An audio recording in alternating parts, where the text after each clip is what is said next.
What is going on, everyone? It is David Palmer, Leo King, and Brian Scarborough, Fixed Air Moon, here for Deep Love Tarot for this week of April the 11th through the 18th of 2022 to find out what's going on with your love life through the tarot and the astrology. Of course, make sure that you join us on highvibe.tv, and we are in the Jupiter-Neptune conjunction of our lives in Pisces. No more fog, but I just pumped us a bunch of fog. It's a bunch of fog out there trying to make sense of your love life through this time in full moon Libra. This is going to be the week of weeks. What's going on, Brian? How you doing tonight?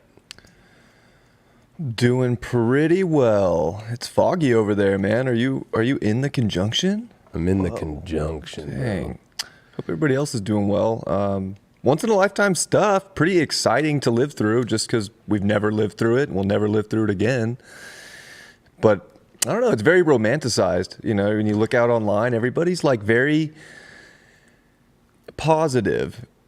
And I think positivity is very good, but like toxic positivity can almost be like this transit in a lot of ways because it's like there's like reality too and some real stuff. And Saturn square the nodes, and that's the crazy part of this conjunction too, is it comes with Saturn square the nodes, and that's intense, and that's about like literally physical reality and the dedication and like the ability you have to respond to life. So this is no joke. It's a big deal. It could be like magical, of course, but it's also like big decisions to get the magic. And a full moon in Libra square Pluto. What a week. We'll talk about it a bunch, of course, but yeah, wow. I mean, it's definitely reality check. Especially I feel like it's like people see the hope and they see the positivity and they see the horizon of the glimmer that is gold, but it's like getting rid of the patterns or even having to get rid of things that are just done is the harshest of the reality check. Maybe the grass really is greener on the other side. Well, if you never watched the show before, we're going to go through the collective, what's going on with the tarot, what's for the love life of you, and the astrology, and then we're going to pull from the High Vibe TV gold chalice with all 12 of your zodiac signs in there. Wow. So we're going to start with the collective first. But I just want to say, because it is a big week and a lot of people come here, and of course they all get upset that, you know, I'm not doing astrology on here all the time because I have highvibe.tv where I do all my exclusive astrology. But this is the week of weeks. I am doing my manifestation school right now that is going to begin starting next week on Wednesday. It is limited, the amount of people that I am taking in on the class, so you might want to get on that. The link is down below, or you can go to highvibe.tv, click on manifestation, or go to highvibetvschool.com and you'll see it right there on the front page. But if there's any time, I don't know, I think it was last week's Deep Astrology, Brian. I went really deep into the last Jupiter-Neptune in Aquarius and connecting that with Chiron and the moon with the 83 cycle of Saturn-Pluto in Libra, and how this really is the fucking end of the worst relationship cycle of the last 40 years. Yeah. Yep. And then Saturn's in Aquarius where Jupiter and Neptune met last, square the nodes. Right. I mean, it's a whole new frequency of relationships. Kind of crazy. Yeah, actually, this the moon and changing too. The moon and Chiron were at 22 Aquarius, and Jupiter and Neptune were at 24. So it's weird that Saturn right now is on the moon Chiron conjunction of the last Jupiter Neptune cycle that was of December, or what it was 2009. It wasn't the sun though. It was December 21st, 2009. Yeah. And it's square the Jupiter Saturn of 2000. Mm-hmm. Wow. There's just Saturn all over the Saturn place. squaring that. So there's a lot of cycles. If you're on High Vibe TV, you get where I go through all the astrology every week. I just celebrated my 10 years of doing a daily horoscope video. Congratulations. Thank all of you out there first, of course, for being with me for 10 years every fucking day. That's fucking crazy. You guys are all crazy. I'm crazy enough to do it. But Brian really tricked me good. We were at the race and on Sunday. And it was really weird because it was like the day that I thought would be a bigger day. And really it was weird. Like I just kind of was like enjoying life, being out in the desert racing. And he goes, I need to go into town. I need to take one of the trucks. I'm like, why? I felt like, I'll be honest, I was like, do you have some like thing going on I don't know about? Right. Like, is there some like cool don't- thing going on and I'm like missing out on it? I was like, don't worry about it. Just say yes. And so I'm like, yeah, fuck yeah, of course. Like, I just kind of wanted to know. Of course I'd be like, yeah, fuck, go do whatever you want to do. But I was like, the way he approached me, he's never approached me like that. I was like, what the fuck's going on? But I didn't register it. And he came back with a celebration cake and even some balloons. And I was like, wow, my anniversary balloons in my life are for me in a video. Hey, 10 years, man. 10 years. It's the longest relationship longest I've ever had. relationship of your life. The longest relationship I've ever had is with some fucking videos. Wow. And they're not porn. They're astrology. So, anyway, just wanted to say that this is a very, very big week, and have faith, but the things that come up that just don't feel aligned and right, you just got to be like, whoop. And there could be some really long cycles here.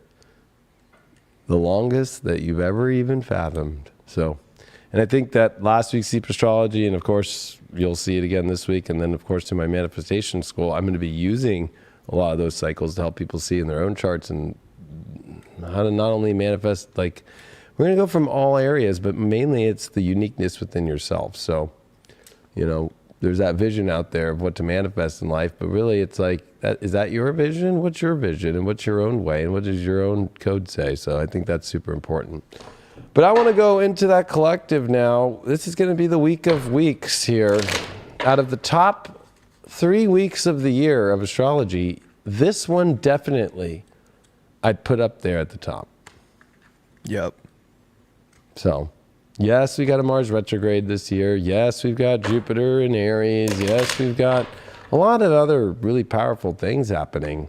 Nobody even talks about the Pluto return anymore. No. Everybody's done. That ship has sailed, and that ship hasn't even hit yet. I know.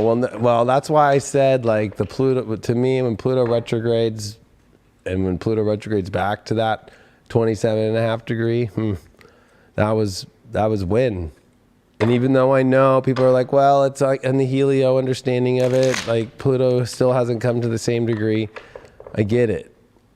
But it's a long cycle, but it's where the founding fathers were when they signed it was with the Pluto retrograde at 27.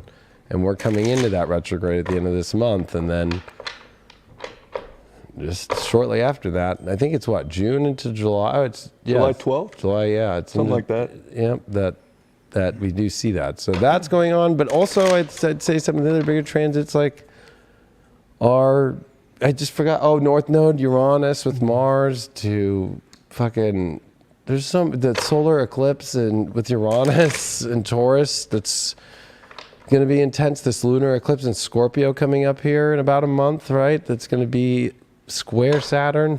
Yeah, the eclipses are going to be huge, and they start up after this full moon week. Yeah. And then, what's the other? Mars, just the Mars return for United States, coming with the Pluto return and the retrograde on America's Mars. I know. That's another crazy one. Definitely. There's a lot. More. What is it good for? Absolutely nothing. Let's see what's going on with the collective for love this week. Remember, we are shortening. I said this on the live on Instagram. I'm cutting some of the cards down to make this go quicker. You're not going to be losing any potency though. We did get a 9 of Swords in reversed here.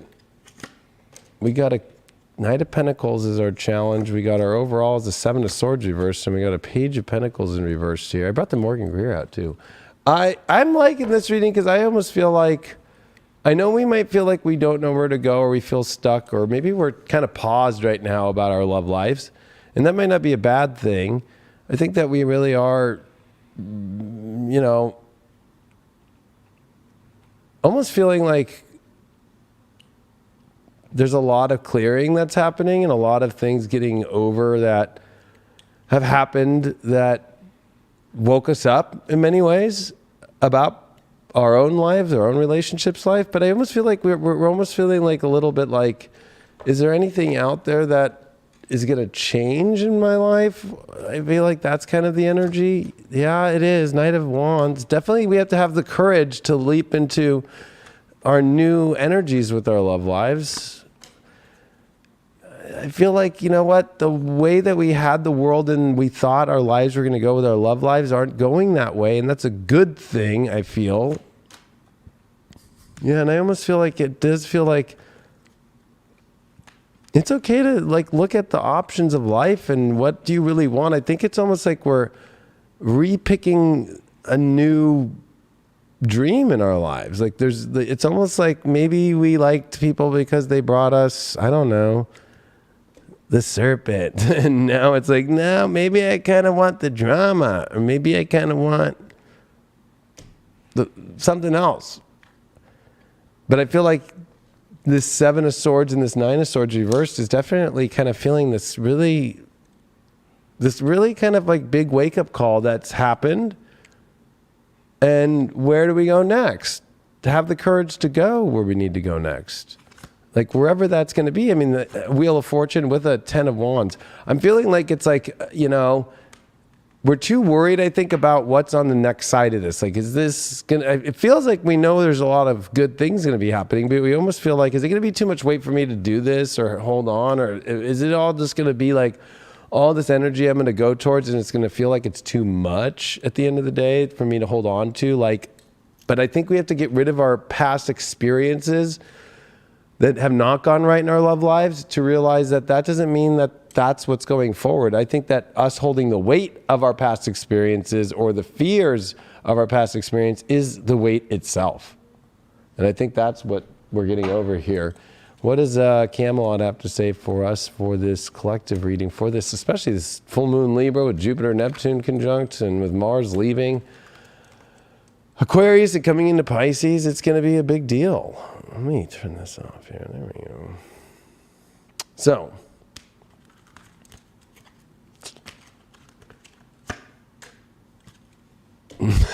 I'm glad we didn't get a grade.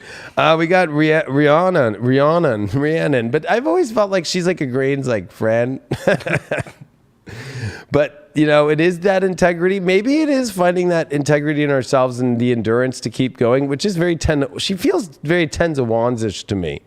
Because it's that perseverance to go, but I do feel like that focus is there.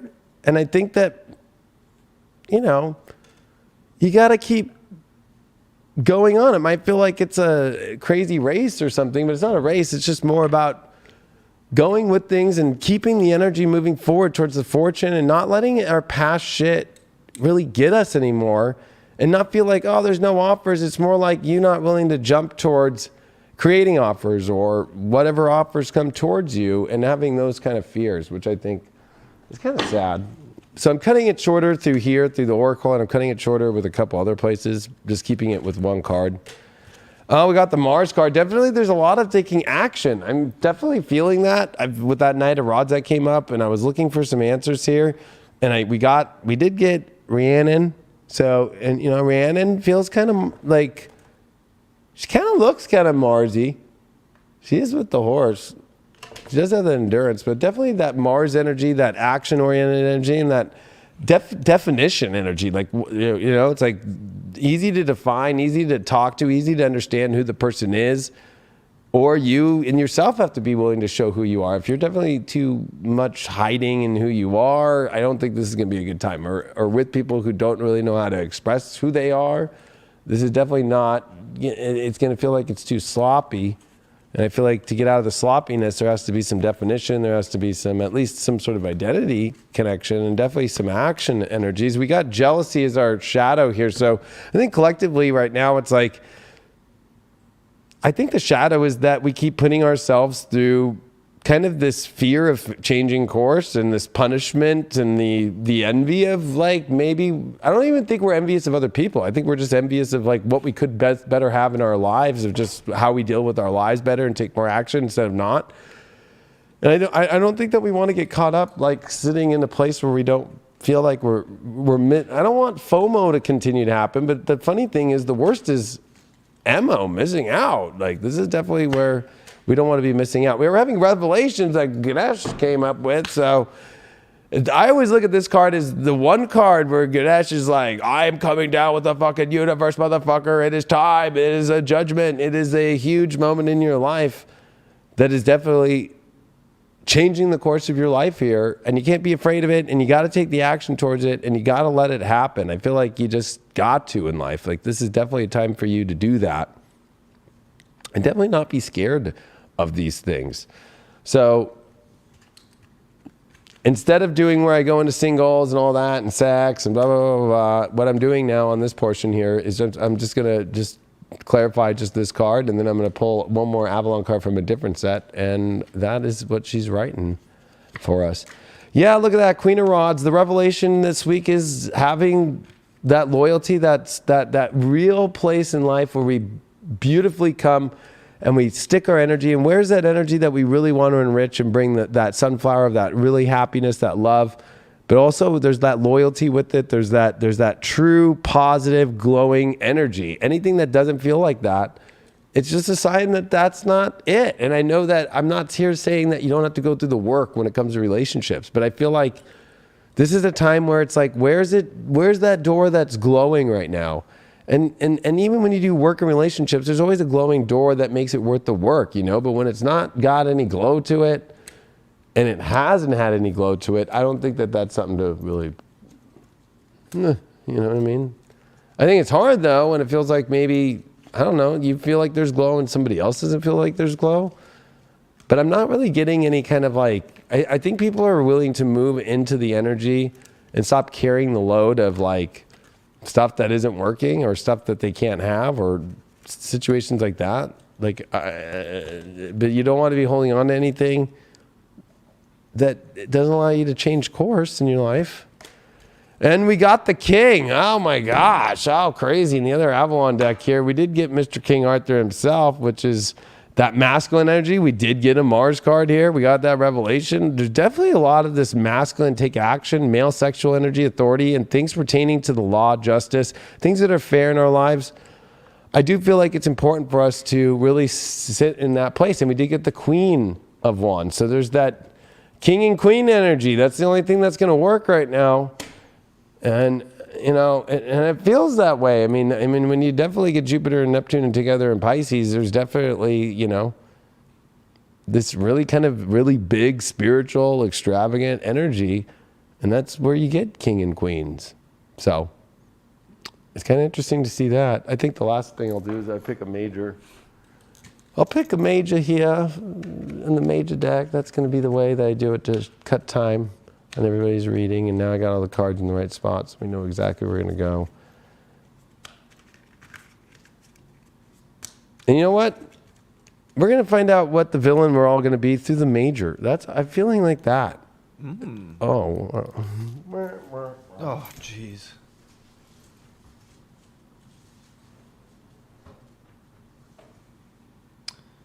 Thing it just worked. There we go. There we go. What is the villain that you were being? Using the major arcana. The Hangman. Stop hanging yourself at a place you don't want to be or holding yourself back from things that you really want to do or be with.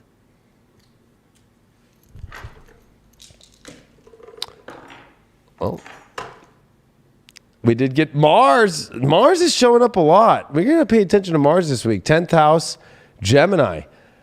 Making big moves in our life that stimulate us, having those conversations, and honestly finding that environment that actually is going to take us to a better place. And also thinking about what actually works in our life. Where can we actually grow more in our lives and take the action towards and really exalt ourselves into a stronger place?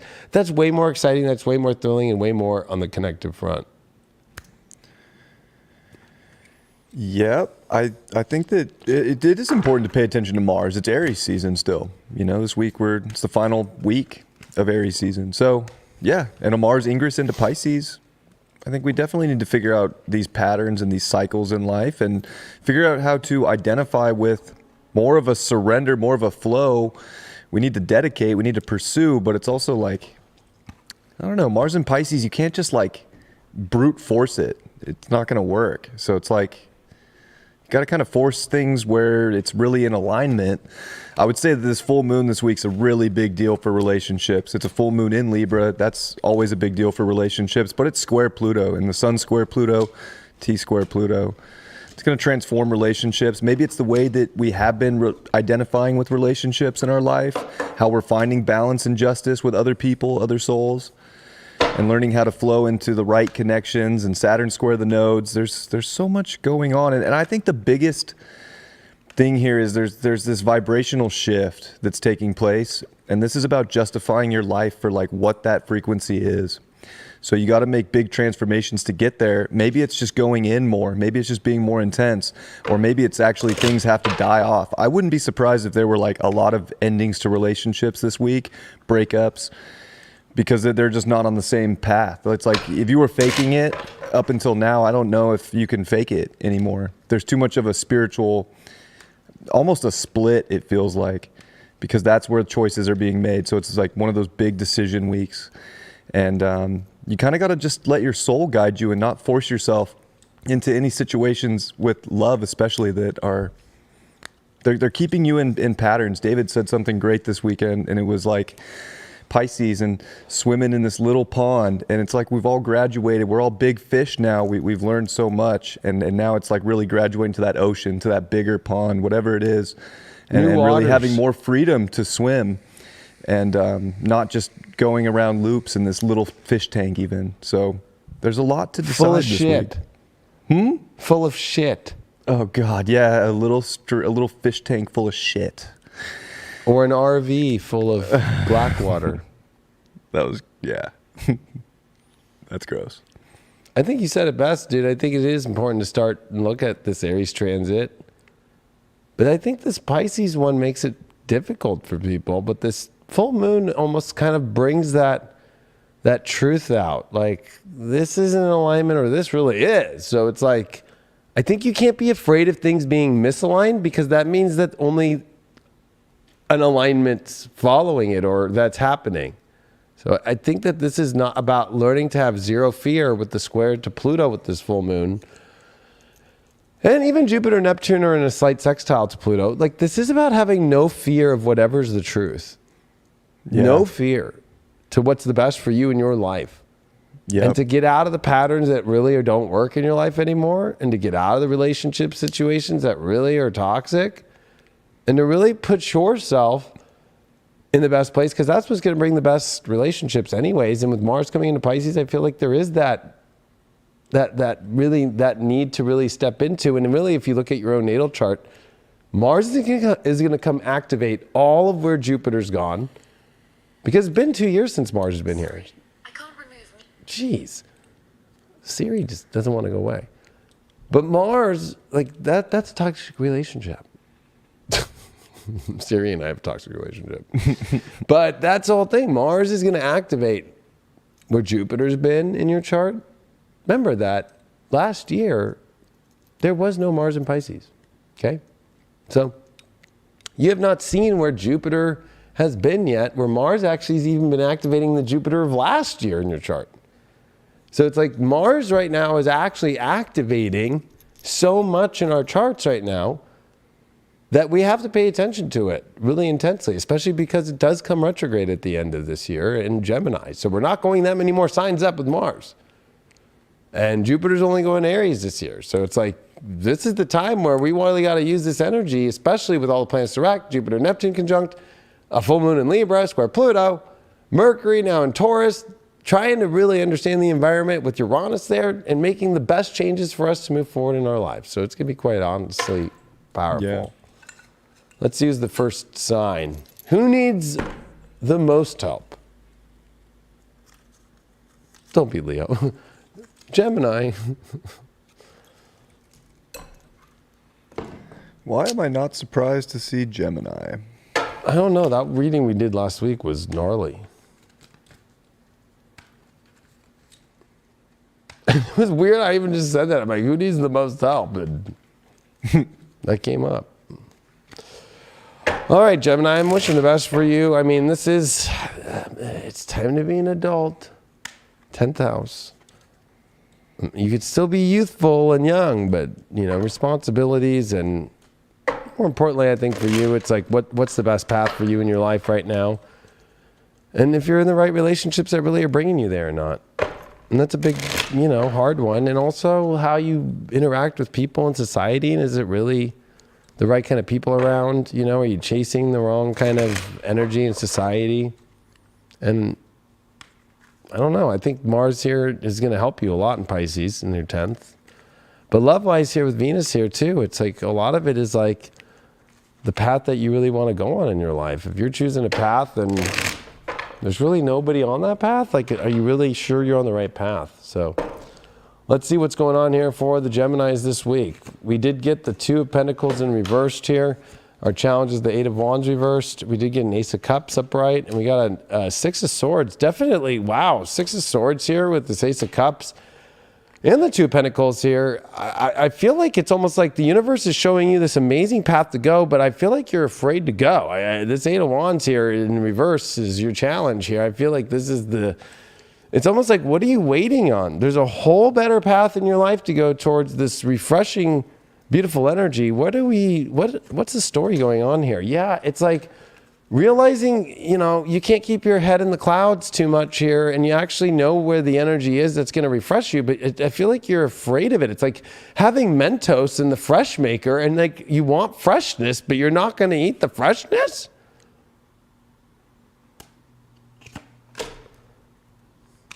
I mean, on the other side of this place, there is nothing to be sad about, but it's almost like I feel like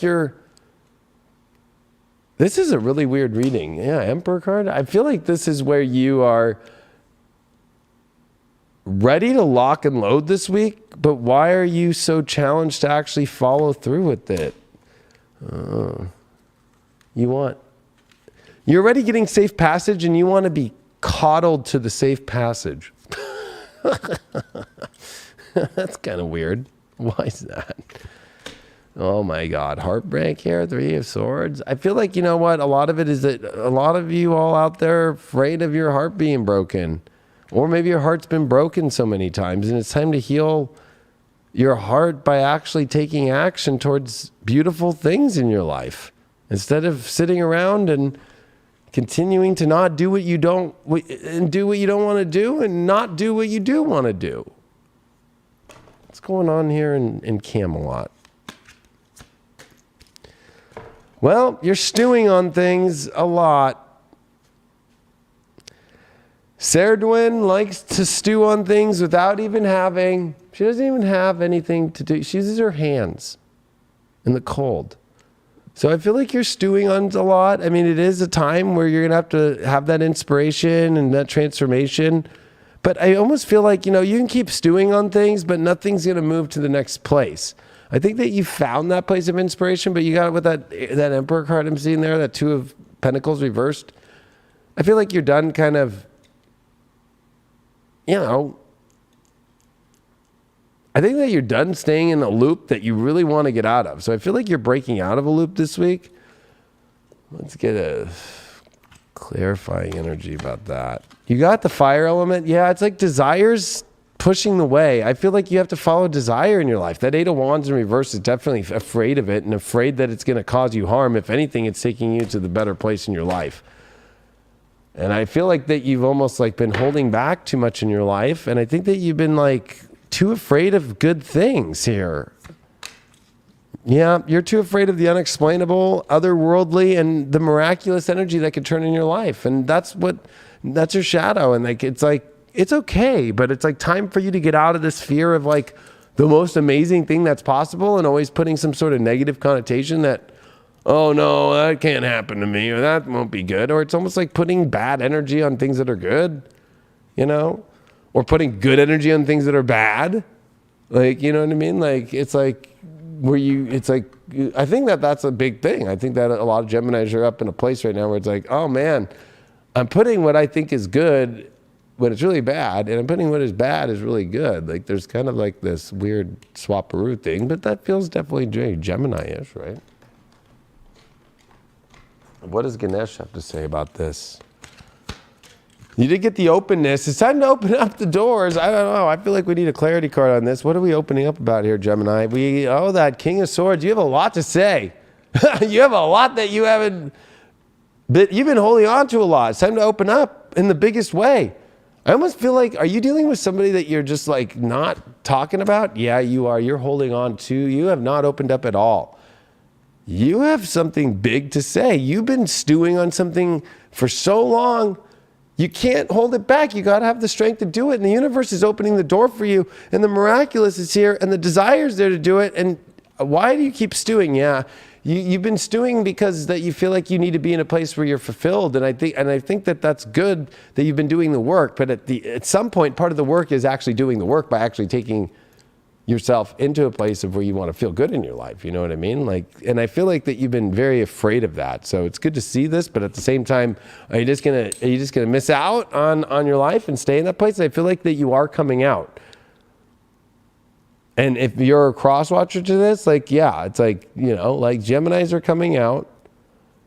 They definitely have things to say. But I feel like, Gemini, for you, if you're thinking that somebody you're waiting on, they've already fucking said all their piece to you. You haven't shown up with your piece yet. So it's like you have to show up. You have to be open.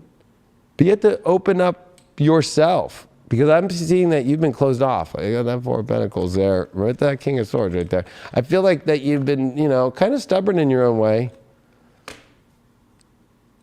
But it's time to open up, and it's time to really, communicate. And I feel like there is this like really positive energy that's changing here. So that's good overall. And I definitely feel like that's where things are at. All right, let's see what's going on with this major arcana here for you. What's that? What are you doing to ruin your story right now? This is where we look at how are you fucking things up right now. That's why I throw the smoke and fog. What's up with your subconscious shit here? You know what I mean? Like, what's going on with this shit? I do like these cards a lot too. And I like that we're using majors for these. You got the Tower card in reverse. I almost feel like that, yeah, it's like you're so afraid of things going bad that you're avoiding things that can go good. Thinking that they're going to fall down when they might actually not fall down. And the things that you think are not going to fall down are the things that are falling down. That's kind of crazy. Well, you got Jupiter in the 9th house, and you got it definitely with Sag here. I mean, this is definitely opening up completely. Literally, it's a whole, it's like, it's like you have a huge story here, and it's a big story, and it hasn't been playing itself out, and it's time to open yourself up. It's time to really experience what you want to experience instead of, holding yourself back. I feel like you've been really holding yourself back here. And I feel like you've been really kind of in your own little place doing your own little Gemini thing. It's time to open up. And I think by opening up, you're going to see where things are going to go. It's hard for me to say. It's like there's too much of this miraculous shit, too much of this Seven of Cups reverse or this Ace of Cups. It's going to really be this place that's going to be like what you've been looking for in your life to feel renewed and fresh in a new story. But I feel like we can't really see past that till you step up to opening up and speaking your truth. That I feel like that you haven't, and I think that you've been holding back to who you want to speak your truth to and what you really want. And I think that you're terrified, and I think that it's time to get over being a little scaredy cat. Yeah, Gemini, I think you're at a time right now where of all the signs, like you can take pretty much anything you want to the highest level, especially with Mars coming in. And like David was saying in the collective, like Mars is activating so much. Mars is coming into your 10th. That's great. You have Jupiter Neptune meeting in your 10th. That's great too. So there's like these big achievements, big goals, but you have to like stay persistent, dedicate, and not just like hope they show up. And if we're talking about love, I mean, it's like you have to show up for love too. So I think that's very important. And I think that a big part of it is like the expanse right now with Saturn square the nodes and Saturn in your 9th and the North node in your 12th.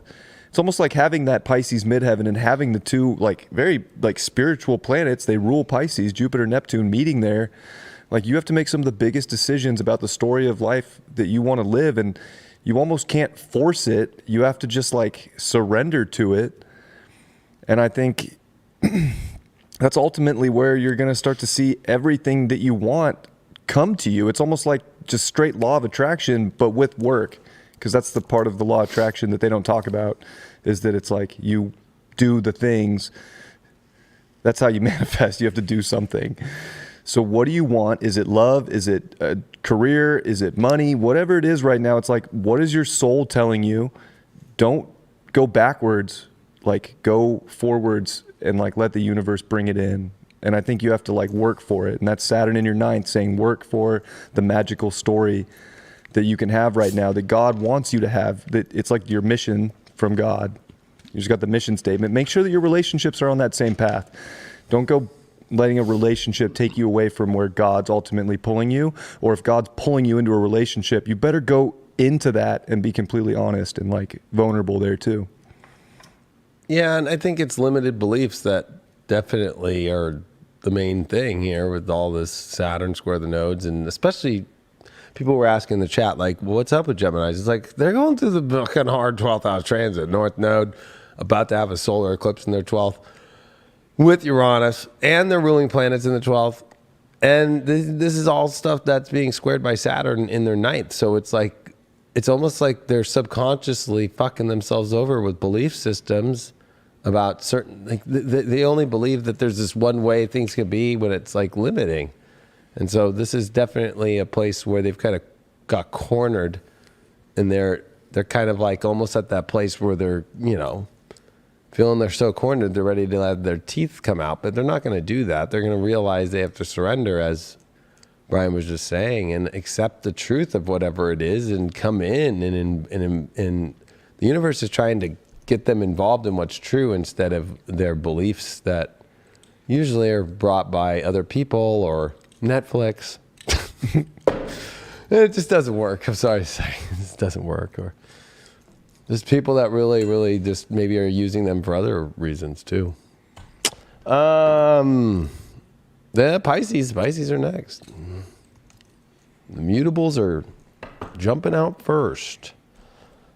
Oh, I got this back. We're going to give them this gold deck because, hey, why not? Oh, hold on a second. Some light that went down there.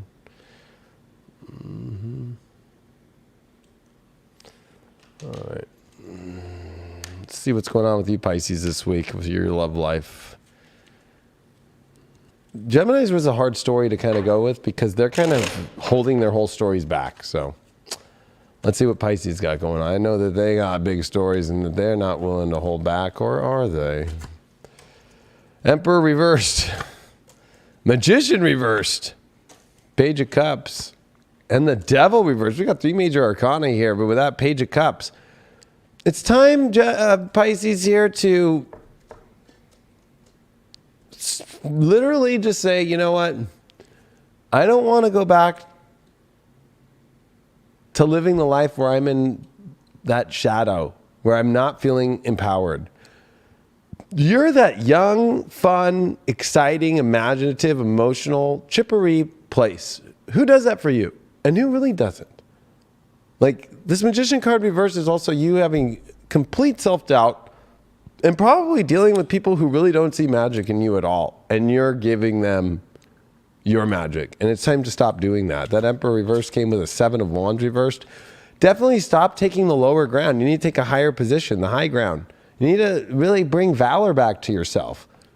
And I think that who you're choosing right now in your life is a big deal, because I feel like, you know, you're giving away a lot of your energy to people who really don't give a fuck. And you have like every ounce of every possibility for you.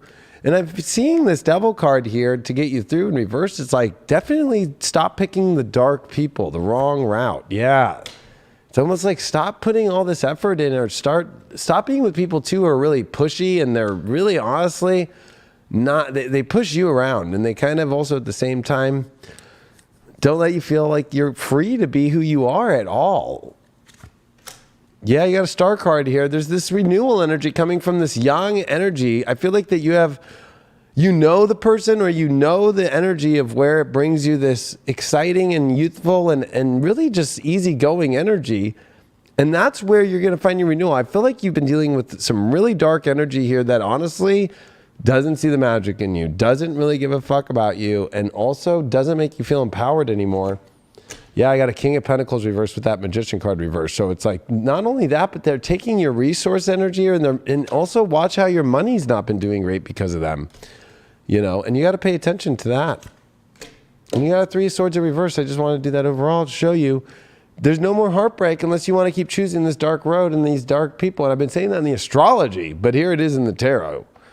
Let's see what Avalon and Camelot has to say for you this week. What does Camelot got to say? You did get the other world. So it's definitely time to move to that other world, that unicorn world that you really like to be in, right? It's that ethereal world. It's that rebirth moment for you. I feel like this is a big rebirth moment for you. And also, like, it's almost like if you notice that star that's right above here, and we did pull a star card, I feel like you're being guided and you know exactly where to go, and that's guiding to the wisdom.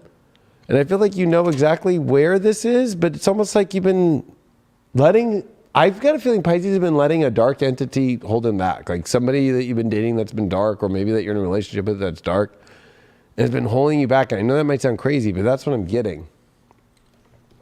And it's time to stop being around people associated with these dark energies and move into a whole different place. Yeah, your day-to-day life is so important. Like, I feel like, oh, I'm away from the dark person, but I'm best friends with the dark person's best friend. It's like, okay, you think that's gonna go well? You think that your day-to-day life is gonna be healthy? You're trying to get out of bad and toxic places, but you're still staying connected to everything around that dark entity, that dark person?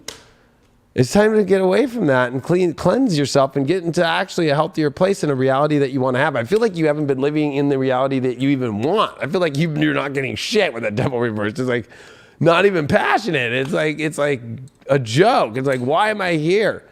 Like, I feel like this is how you're going to get out of this. But I feel like there's that youthful, that young, that positive energy that you emote so well that is out there for you, that you have to get rid of the fucking other shit though. And you're being too courteous. The shadow card here, I feel like, it's like you're being too thoughtful and good-mannered to energy that really, honestly, is like the big bad wolf that's going to eat her anyway. It's like you're being too nice to the wolf. And I feel like that's the big problem here. When it comes to Ganesh, what do we got here? You did get the enlightenment. You're having a lot to finally understand here, and to finally come into this moment here where you have clarity. Oh, that's Six of Cups reversed. I almost feel like a lot of it is realizing that you're not building good memories. You're not building memories that you really want to remember. Look in your past, and actually, because you like that, look, where is the places where you build really good memories in your life? And I think that you're at a place to where, it's like, where is that energy? What kind of energy was that like? This is opposite that you've been in, and it's time to enlighten yourself and realize, are these tracks that I really want to lay down? Are these tracks that I really want to stay in? Are these tracks that actually make me feel good at the end of the day, that I actually want to keep looking at those old pictures about, or those old times one day and be like, I was proud of this? I think that you're in a moment right now where you're not feeling proud of what you've got here. It's almost like you would want to like make sure that hard drive fucking ended up in a fucking shop. It's like, don't pull a Hunter Biden here. Okay? Literally. I don't know why he just came up, but it's just kind of like, are you sure you're around the right person? Or don't be with a Hunter Biden. That's a good example. Oh, that might hit Pisces a little too hard with some truth.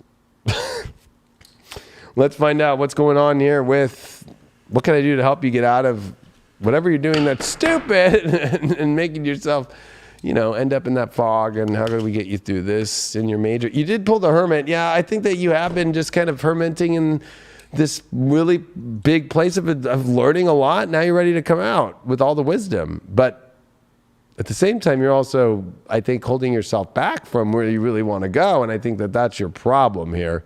And that's what really needs to stop. And to help you understand who this dog person is, they act like they know where they're going, but they don't, and they have no idea where they're going in their life. And anybody right now that like is really lost in their life, you already are the one that just is here to be imaginative and great. You need somebody who actually is a lot more clear on life. And I feel like they know what they're doing and they're smart. I feel like you're dealing with somebody who's not smart. You're like, this person is so dumb. How the fuck do I even do this? Like, you know? Well, you did pull 9th house and you did get Mercury here and then you did get that Virgo. So it's about really being clear on realizing that your reality could expand a lot more, but you have to actually look at the functioning parts of the reality and make changes to it. And actually, it's time for you to open up and actually realize that there are amazing possibilities, but they change on the minute little details, the little things in life that you need to change. And you have to just do them. The one little part will lead to the next part, and it will go way quicker than you think to open up the doors. I feel like that you're almost like too afraid to change your life because you feel like it's too much, but really if you just take it one little thing at a time, it'll be quick so fast. And to not be afraid to communicate specifically exactly the world that you want to people that you want it with, and also tell people the world that you don't want to be in anymore are the people that you don't want to be with. All right, Pisces. Well, this is, your conjunction really with Jupiter and Neptune. It's in your first. This is it. Like, this is where, like, this is almost like your birth from the universe into these new beginnings. And it can really be that creative, imaginative, dreamy sort of new beginning. But it literally involves like cutting out what you've been going in loops with. So you want to kind of try new things right now. If something's not working, it's not working. And I think with a full moon in Libra in your 8th house, you're at a point where you might have to blow something up. It almost might be a tower moment so that you can really have the right connection and attract in the right energy and the right mergers in life, or like really commit to another person. If it is about love, it's like either fully committing, all in, the emotions all there, everything's there, or it's not. And it's like, it's more of a soul merge at that point. And like that your soul's getting the investment that it's looking for, and that you're getting the value you deserve on your dreams, on where you want to see this go. Because Saturn in your 12th square these nodes in your 3rd, North Node 3rd, South Node 9th. It's like you have to change the story. It has to actually, you have to ground it. You have to make sense of it. You have to have the truth of it. And you have to be able to communicate that and make it happen. So like start these things and pay attention to the small details, and don't just like Hunter Biden and be like, oh yeah, he just has all this stuff out there, but it's fine. Like, no, that's not fine. Is that your magical story or not? So put a lot of focus and attention on the things that you really want to merge with right now. And if it's not there, it's not there. And I think that with Pluto also in your 11th square this full moon, it's the people in your life, like David said in that card reading. Like, the people in your life are probably the toxic part that has to change, because they're keeping you from your magical story. So yeah, that's Pluto in the 11th at the end in Capricorn, especially in your integrity and your, I hate to say it, but your reputation.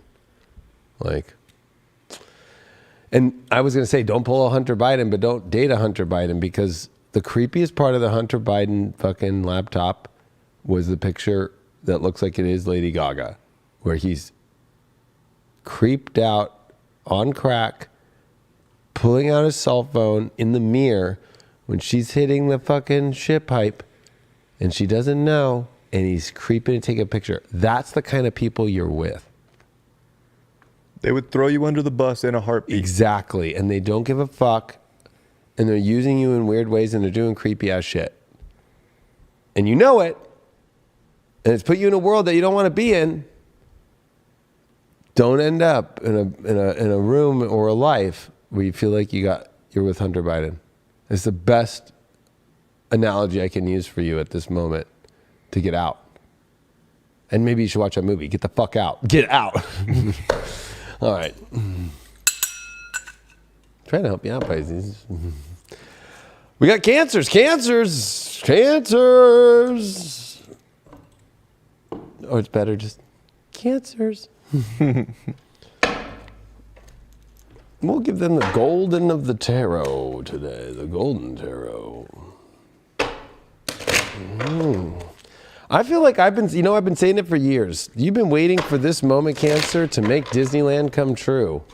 And I feel like, a cherry card popped out when I was shuffling, so it's kind of weird, right? Oh, that's your card, Cancer. Yeah, it's like, it's time to go to Disneyland in your life instead of holding yourself back from Disneyland. I feel like you're too scared to go for what you really want in your life. I think that you're trying to turn things that aren't really going to ever be Disneyland, or at least the dream for you of your life. And you can't keep, breastfeeding a baby till they're in high school.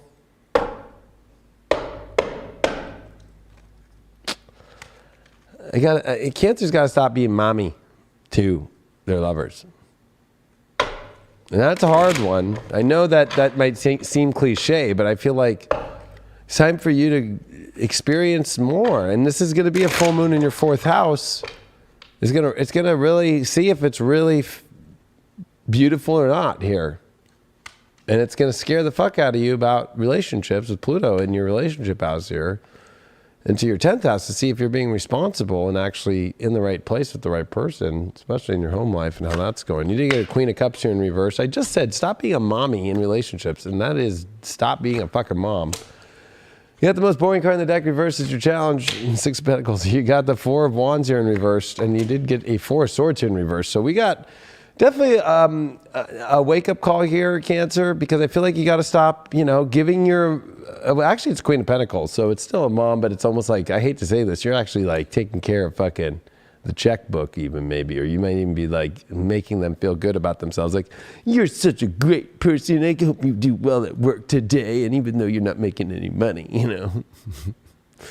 You can do that, of course, but, when it gets to like, how long... And I gotta feel like that 4 of Wands reverse here, that's a little, what am I getting? Ooh, 2 of Wands. I think that you're having to make new adjustments in your life and realizing that what you thought was gonna be this end all be all celebration is not. And there's a new world presenting itself, a new adjustment there. It's not feeling that safe because, I hate to say it, it's not that exciting. It's not that exciting to you. It's not bringing you excitement and happiness and fun. And that's part of this 6. I hate to say, I'm going to be honest. Cancer, stop fucking dating a scrub. You're with scrubs. I don't want no scrubs. Because that 6 of Pentacles reverse is the card of, I hate to say it, you're giving out way more and not getting anything back, and they're not even doing anything. Yeah, 10 of Cups here. With that 3 of Swords reverse, that's pretty much the bomb alignment here. But I was pulling that to see like what happens if you go through this challenge, which is how do you dump this energy where you're getting all your resources, your self-worth being taken advantage of. And you got a 9 of Pentacles reverse there with that Queen of Pentacles reverse. I mean, I hate to say that, but that's like a double, like, we're almost getting ready for a fucking straight flush here. I feel like, it's like this is a time in your line is reversed. I feel like this is where you have to, you're stuck and you're not needing to be stuck, but you keep trying to find value in something that has 0 value, and it's not exciting, it's not fun, and you're having to readjust and have a new outlook on things. Yeah, and stop saving the day. 9 of Swords reverse. I feel like you're not saving yourself fast enough here, Cancer. Like, what's sad is I feel like this story's been going on for so long, and we've been repeating it, we've been saying it in the astrology, and then even the cards have been saying it, and it's like, I don't know why. Why aren't they listening? The World card reverse, you're too afraid of endings and new beginnings. You're too afraid to actually have the world that you really want. Why is that? Page of Cups reverse, yeah, you're too afraid to just have the simple conversations that honestly are where your emotions are at, and you're trying to keep everything light and funny and fun, and you don't want to bring any, like, I know you don't want to bring negative energy into things, but you're creating more negative energy by not facing the things that are bringing negative energy. Like, you know what I mean? Like, it's kind of one of those catch-22s where it's like, well, to get rid of negative energy, you confront it and you say, I'm done with this negative energy, instead of, well, I don't want to have any negative energy, so I'm going to allow the negative energy to be, because I don't want to have the conversation to create negative energy. It's like, the negative energy that's being created, or that you've created in yourself in the constructs of what relationships bring in your life, are not working. Not working. Well, you got Galahad here, which is great. And look at that moon right there sitting there. It is the courage. It is the triumph. And it is time for you to finally have that purity. And it is such a great card. It is that surrender spirit too. So, that triumph comes from surrendering from what's not there and the courage to go through with it. And honestly, that purity that you must be, I feel like you're in a very impure place. It's like almost like, if we're talking about toxic relationships, it's like the pattern of not expanding, and that's not your pure state. You want a more expanding world here. You got the Mars card, so it's definitely here to take action. We were talking about that and that being the issue, and not really what is triggering this 10 of Cups and this 3 of Swords reverse. Like, it's like a long-term happy thing that really is going to bring you the joy in your life. But I almost feel like, you're kind of having the false version of this, that you have to find the real version of it. And I think that you have to realize that, have you identified right? Are you too afraid to communicate about what you're not feeling emotionally stable with in your home life, that nobody knows? I must feel like you're keeping it to yourself. Spiritual people know, but you wouldn't dare fucking tell other people about it. Or, after a glass of wine or two with your girlfriend, you finally say something. Your shadow here is the burnt by the sun, the ambition. You don't believe that you can reach the actual ambitions that you want or extend your life out, that you're burnt out by the day, you're burnt out by the love, that you're burnt out by it all. But it's not true. I feel like that you're not burnt out at all. I feel like that you've even had the sun, that you haven't even had the extension of the reach that you want to have. And you have that perseverance that's coming. This is the only card where it's not Ganesh himself. It's his trunk, right? His ivory trunk for sale. We don't sell ivory trunks here, but I feel like you've been compartmentalized, and you've also broken yourself down so much, and you have to have the perseverance to bring things back whole for yourself again, and know the worth in your life, and to persevere is a moment where I think Galahad here is teaching you from Camelot here to triumph is through surrendering into the purity, and have the courage to do that, and stop. I hate to say it, I feel like Cancers are living the great illusion, the belief of something that's not really real. And I think that you are putting that as the attachment of the wondrous world that you want to go towards, when actually it's the world that you are too afraid to leave, that's the illusion that you feel like you can't leave. Like, that's your problem, is you have to keep everything in this one certain way. What'd you get here for that perseverance? 5 of Pentacles in reverse. The perseverance to stop being in a place where you don't get shit, where you really don't get what you really want, that you can finally break free of that you can persevere and actually get out of a place where you don't feel all wounded, and that you're not getting the wrong fucking shit, or you feel like you're getting the short end of the stick all the time. But why do you keep picking the short end of the stick? That's the big call there. Let's see, how can I help you get through this? What are you doing that's so stupid? This is what this part of the show is, all the fog here. I do call it the villain, but I'm using the major arcana to see how is it going to help you this week. You got the sun card here. Well, that's not funny. You are not living your true, you're the fake sun, not allowing yourself to be truly seen in what you truly want. You're with things that you don't want, and things that actually are controlling you and expressing on how you should be. Or you have to always be looking over your shoulder. You got 8th house, Pluto in Leo. Oh shit. Talk about somebody who needs to go deep and dig down into their heart and expose that and actually make a transformation from the heart space. But more importantly, it's time to receive love and stop blocking it out. That's your big, it depends on where you're at with that. Maybe you're with a partner and you always block them out, or maybe you're dating and you're always blocking that out, or maybe you're afraid of sex and happiness and love. You don't connect those two together. There's definitely some sexual issues with all that 8th house Saturn shit still in Square the Nodes, but there's also even more so here. And I feel like you're also kind of connecting with the wrong energies and needing to connect with the true energies, and that's part of the problem. And then the other problem is some of you Cancers out there just fucking straight up blocked because you're afraid of that intimacy leads to love. Back to you. That was a really good point at the end there. Because Saturn square the nodes in your 8th is about intimacy, and it is about the real connection of intimacy and letting people in. I think that this full moon's a huge deal for you, Cancer. It's, of course, your ruling planet, so full moons, new moons are always a big deal. It's square Pluto in your 7th, and you've gone through the biggest 7th house transit ever over the past couple years. This is like the final nail in the coffin with a T-square full moon to this Pluto. So this is where you can like actually, from the root of your being and what you emotionally want, find your own security and stop being maybe mommy or daddy to someone else if you don't want to be, and find the real balance and the real harmony of what's going to get you to your dreams, your goals, your ambitions with the sun in Aries. You got to like step up right now for the connection in life, and the connection's important with the North Node in Taurus in your 11th. And you have to like be able to receive that from people and stop pushing people away. But you also, it's like changing it really is a change of story. And I think that's where Jupiter Neptune is here too, to give you Disneyland.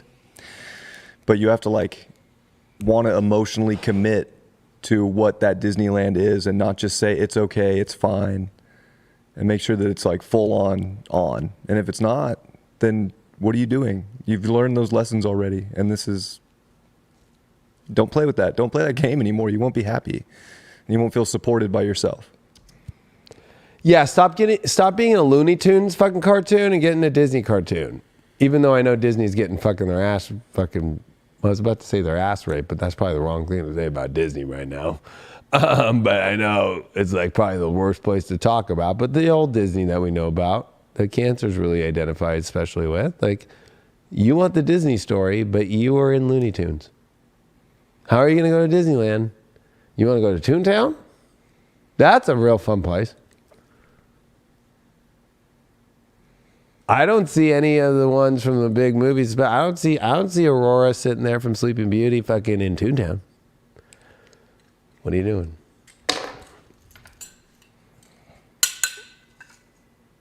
Who is next here? That is Capricorn. Capricorn 1. Come in. Leo 1 to Capricorn 1. That was fun. Leo 1 to Capricorn 1. Walkie-talkies, they bring it back.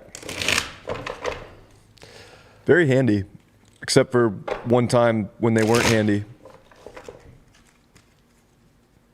One time what? Except for the one time it wasn't handy. Oh, it wasn't working the whole fucking time. Yeah. I don't know why, and they always work, but it's walkie-talkies. Well, Capricorn, I mean, Jupiter, Neptune in your 3rd house. I know that might not seem like the most exciting house to have it, but actually it's about the most exciting time, right? So I think that for you, having a much more exciting time in your life in your romantic area and communicating on some crazier levels, and also being around an environment that makes you feel like you're, able to express yourself the way that you want to, I think that's a really important thing to think. Well, let's go right into the reading because I'm ready to go. You did get a Queen of Cups in reverse here. Wow, okay. You got a 4 of Cups as your challenge, a Page of Swords in reverse, and a 7 of Cups in reverse. Oh, man. I mean, I don't feel like maybe you're feeling supported very much right now. Or maybe that's because you're not asking for that support. Or you feel like somebody's...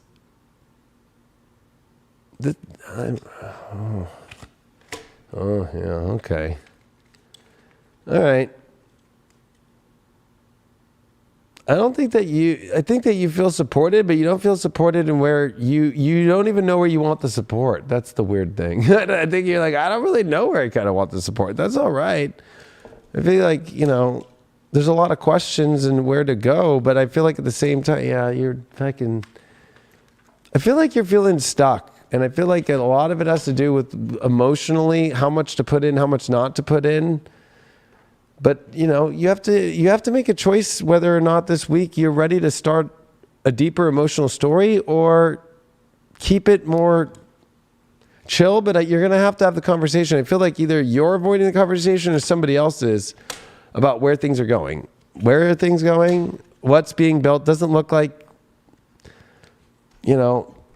you're feeling all the pieces are there to build things right now the right way, or there could be an issue about like where things are going right now in conversation. And you got a 3 swords reversed here. I mean, that's not bad. I feel like it's almost like, it might seem like there's some fears popping up here of like how much emotion do I put in or not. Maybe you're asking the wrong questions. I think it's time to ask better questions about, well, where do I really want things to go and what can actually be created? If things really can't be created in a place that are going to create where you want to go, then why are you even worrying about the emotional of how much to put in or not? I mean, I think you feel stuck because I almost feel like you feel guilty about if you look in other places right now.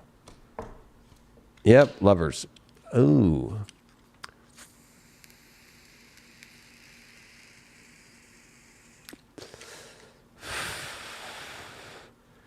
I feel like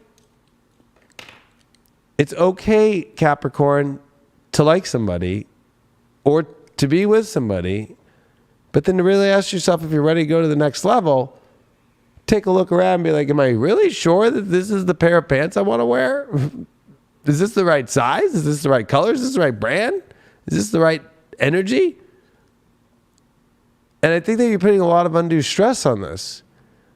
I think it's also about learning to, this is Jupiter Neptune. It's learning to be way more, okay to communicate everything that you really want to. And you're going to find that that's better than feeling like you're crazy if you start having these conversations. Things will actually align better in your life when you speak more. And I feel like that this is a time for you to learn to speak your emotions. What's up with the emotional thing though? Yeah, okay. I feel like it's, again, everything's kind of coming towards what is being built here and whether or not you should build it or not.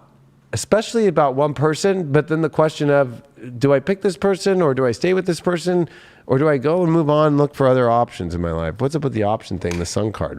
This is where you're pulling a lot more energy. And then I pulled the Lovers after that Hangman. So I definitely feel like you know that there's like other things in life out there and you're needing to be, but you have to give the other person due diligence because you have to have the conversations like to see if there's anything that was going to be built or if you even want to build that yourself. Sometimes you have to have the combo and realize, actually, after speaking about it, I really don't. Relationships are hard things. Sometimes we speak about things and we might say things and it's like, oh, okay. But then we go, oh shit. By me saying that, I actually am realizing I don't. Or maybe that I do. That's part of whether people accept you or not in life. And if people can't accept you for learning in the moment, as we all do, I think that you're coming to a major influx point here of like having to make a call about what do you do here? How much do I put in emotionally? How much do I not? What am I? And it's all about what's being created here. Or, if there's other things out there on the horizon. You did get King Arthur here, so... Well, King Arthur definitely, chose his wife, and was she really his wife?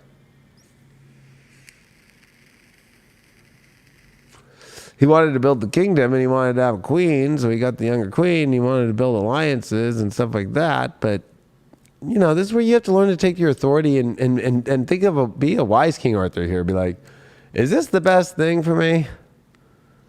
Am I really going to get all the love I get out of this? Remember, King Arthur goes crazy and actually thinks that Guinevere's twin sister swapped and tries to kill his own wife. So I think that you have to ask yourself when you're getting involved emotionally right now and where your emotions are at, like, it's okay to ask the questions and it's actually okay to communicate. And it's also, if you're not getting back what you really are wanting to hear, to ask questions. And it's okay for you to be in a questionable place right now about everything. I feel like you're scared to admit that, though. You're probably terrified of me even saying this to you right now because you don't want anybody to hear this.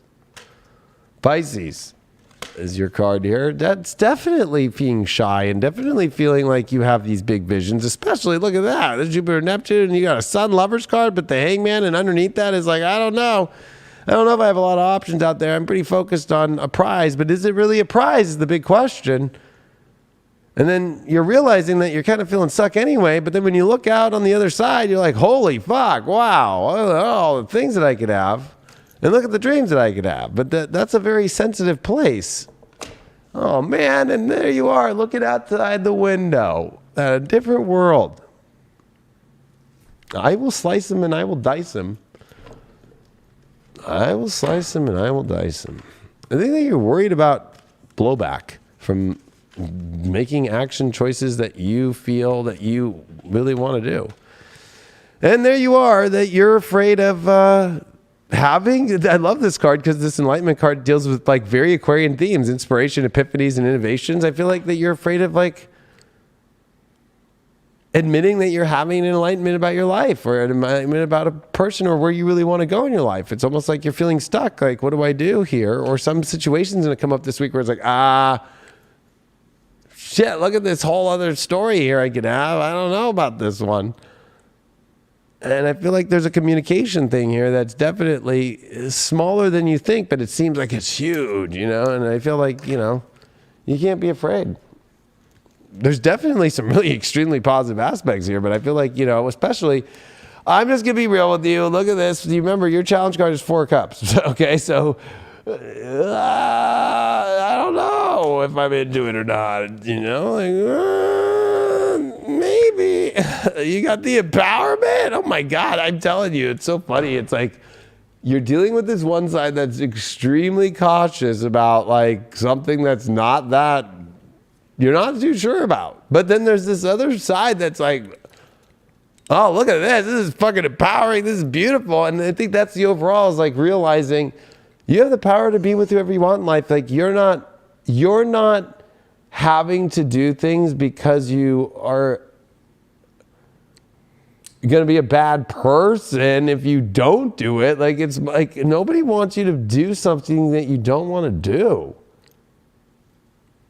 Like, don't be afraid to be who you want to be and go for what you want in your life. That's what I'm really feeling is the biggest part here. What'd you get with this empowerment card? You got the Ace of Wands in reverse. So it's like, yeah, you're too afraid to really open the new story. And I think that there's a complicating element of 2 sides of the story. And that's when you'll have the victories, when you make your choice. Whichever side that you pick here. Although I'm definitely feeling this kind of other side. Let's see what's up with the other side. Yeah, there's the walls up about that. And then the place that I'm thinking about that you're thinking about, the other side is kind of, you know, I don't think that you see yourself long-term feeling like it's going to go anywhere great. You already see the ending at one point. It's kind of crazy. You can see really far ahead right now. So let's see what is the card that is actually going to help you realize what you're doing so stupid. In the fog right now. You're in the fog. We're using the major arcana. What do the majors have to say? You didn't pull the death card. You're too afraid of ending something and starting a whole new situation. And I knew that, and I just needed to... oh, man. Don't be so afraid. Don't be so afraid of transformation and changing things and being in your honest truth. Like, that's the hardest part right now is being in your honest truth. Like, and being real. You did get 10th house here. Sun in the 10th. In Virgo. Lighten up the reality that you really want to have and where you really want to go is actually the most purest thing you can do, opposed to trying to create a narrative that makes you feel like you're a feel-good, do-well person when really it's not doing you your own path and truth. Back to you. Full moon in your 4th, full moon in your 10th, sun in your 4th.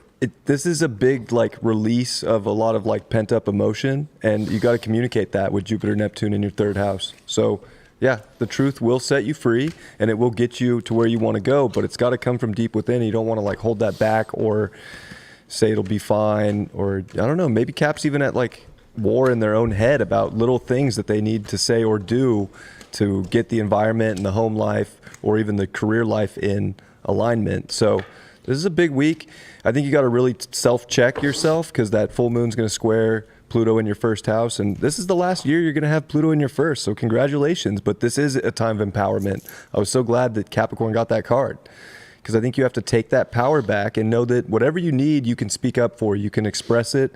You can say it. And that's going to get you to the truth. And that's going to get you to the environment you want. And it'll ultimately take you to the love that you want because the North Node's in the 5th here. And Saturn square that, and Saturn's your ruling planet. So like you got to step up for what you really value to get the love life, the romance, the excitement, and the fun that you really want. And that can go hand in hand with a mission or a dedication in life, but it like has to come from inside, and you can bring that out this week. So don't hold back your feelings and communicate them. Yeah, especially with all that Pisces and with all that fourth house sun, but that moon in the 10th, that's your home. The balance of like you executing your feelings and communicating what is your truth.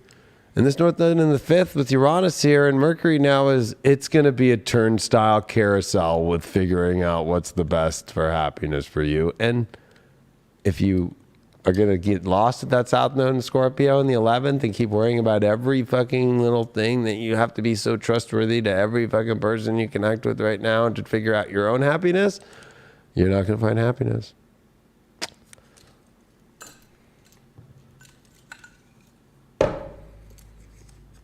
You got Sag is next, Sagittarius. I know a lot of people like to look at their moon, their Venus. I just do sun rising on these. But if you want to do moon too, you can do moon. If you want to do Venus, you can do Venus. Although then I feel like you're getting desperate. That's just going to be real. And any tarot reader that's out there telling you, you want to use it for your Venus side, you want to use it for your Juno?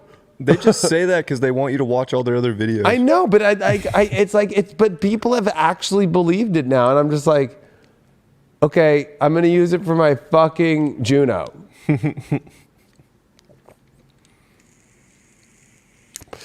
All right. Oh, we got Sages up here. Sag, talk about Jupiter, Neptune. Talk about the emotional waves of,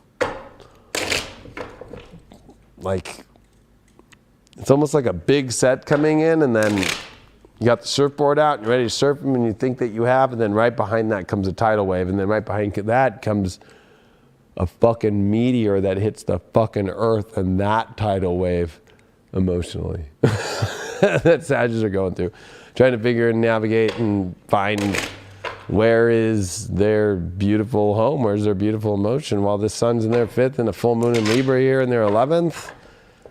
Oh, it's a confusing one. Having to sober up in life and pick a life that really works. That's North Node, 6th house, South Node, 12th house. I feel like it could be very enticing to be out and be social and maybe even live kind of that party life or some sort of like life where it really feels like you're socially, but this is really a time for you, I feel like, to really go for not missing the boat on really some pure love shit, some pure shit that you can build the ultimate foundation with, because I almost feel like the world that you think that you're hoping to find right now, we don't even know what the world's going to change anymore. Like, so pick love first, Sag. True love. What'd you get? You get the High Priestess here. You got a 5 of Wands here. You got a 7 of Cups reversed. That's been popping up a lot today. 7 of Swords. Ay, ay, ay.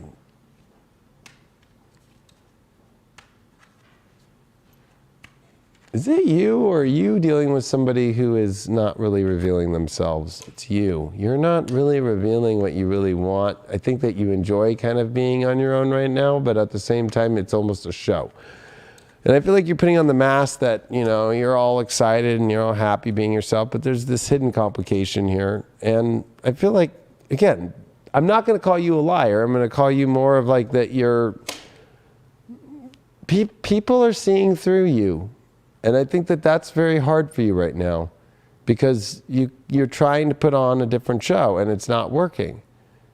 And I think your overall here is that you have to pick a prize. I think that you're putting on the show that I have so many options, so many prizes. When you have your eyes set on one prize and you're not doing anything about it, and it's time to, that Ace of Swords is definitely going to open up a powerful door for you, actually clearing a lot out and actually bringing you to the place of clarity that you've been looking for. What's up with the 7 of Swords, though, and especially in getting that with the Mass? Yeah, Queen of Swords, I feel like you can't talk yourself and present yourself in the way that you think that you can and get away with it. I think that, you're trying to talk your way into the reasons why you are doing this. What's up with this conflict that's going on right here? King of Cups reversed. Yeah, you're very unsettled emotionally, and you're putting on the mask that everything's fine. Why is that? Oh yeah, everything's unnatural and out of flow, and especially if it's fake, like we're going to be able to see the fake. And I got to be real, Sag. This is time for you also as well when it comes to the partnerships that you're drawing in. They're telling you to move into a better place emotionally, the ones that you really want to go towards. But I feel like you're too afraid to really move emotionally where you want to move. And it's time for you to not be afraid to move where you want to emotionally move into your life. I feel like that you're having to stop putting on the show. You could even be dealing with, the good mirror reflection is that you're dealing with people who are putting on a show and putting on a mask and putting on this, this part of themselves where it's like, oh no, this is how I really am. And it's really not. It's like, or putting on this show that this is such a great life right now. And it's like, no, underneath you're dealing with emotional conflict that is very deep, and nobody's buying the misdirection here. Let's say that with the Seven of Swords, the misdirection here, or the misunderstandings. People are not misunderstanding. They're seeing you're misunderstanding that you think you got people fooled right now, or you got somebody fooled. You're trying to almost, I got a feeling you're trying to put on a show to make somebody feel bad. Yep, Ace of Cups reversed. Right when I threw that, I was like, yeah, that doesn't give you good fortune back emotionally.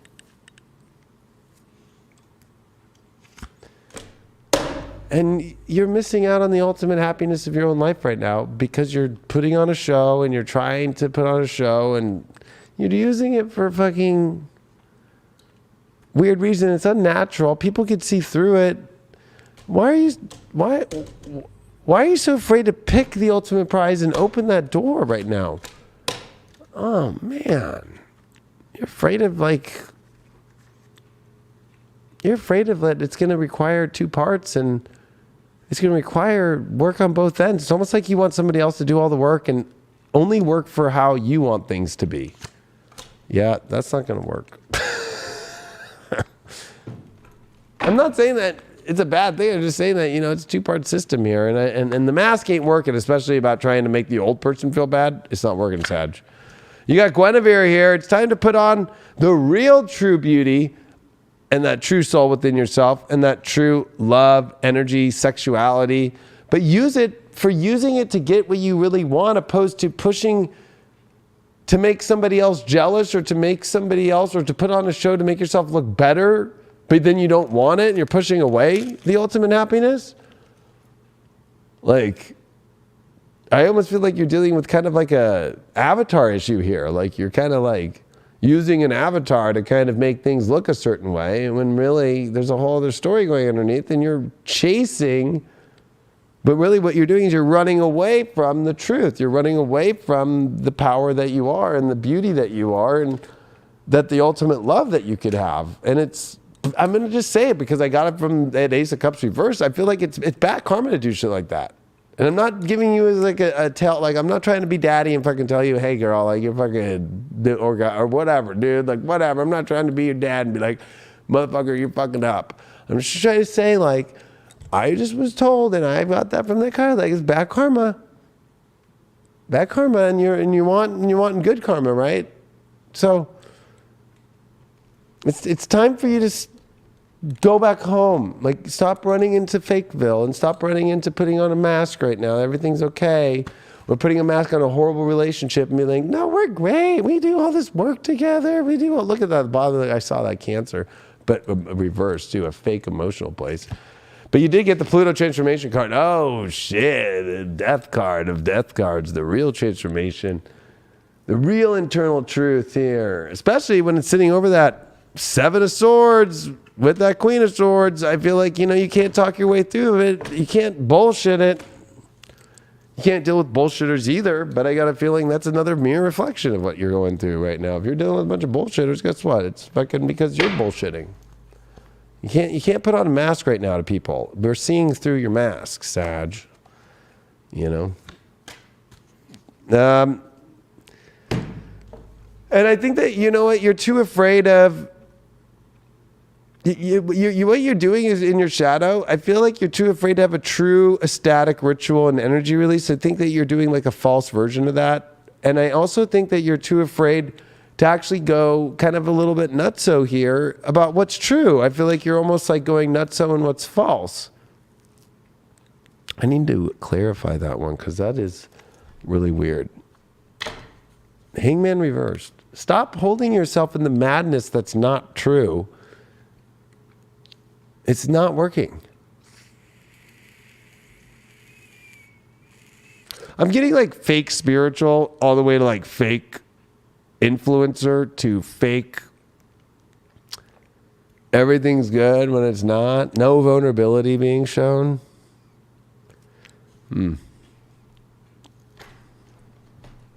Like cutting off all vulnerability, like, and like, no, I can fucking get whatever I want. I'm gonna get that new fucking bag. Like, okay. Positive outlook. Yeah, I think that overall things need to be looked at. There's a better outlook in life. You are Sag, and you got the Queen of Cups there. The positive outlook is like, where do you want to have emotion that's supporting you and that you support emotionally too? You need it. It's the Jupiter, Neptune, Venus, and Mars on its way. 4 energies that are going to be here in your 4th house. Are you running away from your true home? Are you running away from your true emotional place that you really want to be in your life? How well is that doing putting on the fake show that you don't want that true emotional place? That true place that's going to bring you happiness. Jupiter Neptune is, it's more than getting over the past. It's more about like maybe just patterns in general. That you can't escape your past, okay? Your past is always with you, and your past is what teaches you and grows you, and some things from the past are beautiful, and maybe we're looked at wrong, or maybe like your vulnerability is the issue here. And you're not getting support with where you want to get supported, and where you want to get support, you're like intentionally avoiding it and made up a big fucking charade and a big story in order for you to avoid it. I don't want to fucking go there because it brings you to your truth. It brings you to your vulnerability. That's what that Pluto card with that positive outlook is. Maybe you have a positive outlook about what's true instead of having this fucking horrible outlook about what's true. Like, I don't want to deal with it, so I'm going to put on a show. I'm all good. We're good. Or that's over. Fuck that motherfucker. Okay. That's really going well. Let's see what is the villain that you are being right now. Use this now. I'm using the major arcana for this week. How can I help you stop being so stupid in your relationship life this week? What's the main thing to focus on when you're being dumb? Don't ever call Sag dumb. Hermit reversed. Yeah, I don't need to change anything. I don't need to go in and really learn anything. I've already learned everything. I already know everything. And I'm following a light that's out. But it's working. Stop, be honest, and go be with the truth, and go find the wisdom down the cave that you've been too afraid to go down. Your astrodites are, was that? Yeah, that was Capricorn. Part of fortune in the 6th. Gosh, it's like you know the exact life that's going to get you to the best place in your whole entire lifetime and destiny. And why don't you embody that into your life and make that part of your emotional, physical life here? And it could take you to places that get you to actually where you want to go, opposed to trying to like force yourself to go to a world that doesn't keep working and a reality that's not working. All right, Sag, this is big stuff, especially in your home life, your emotional foundation. A lot of the stuff that was in that reading like really came up big time. So these readings are crushing it. I think that your message is super important. You have to communicate it.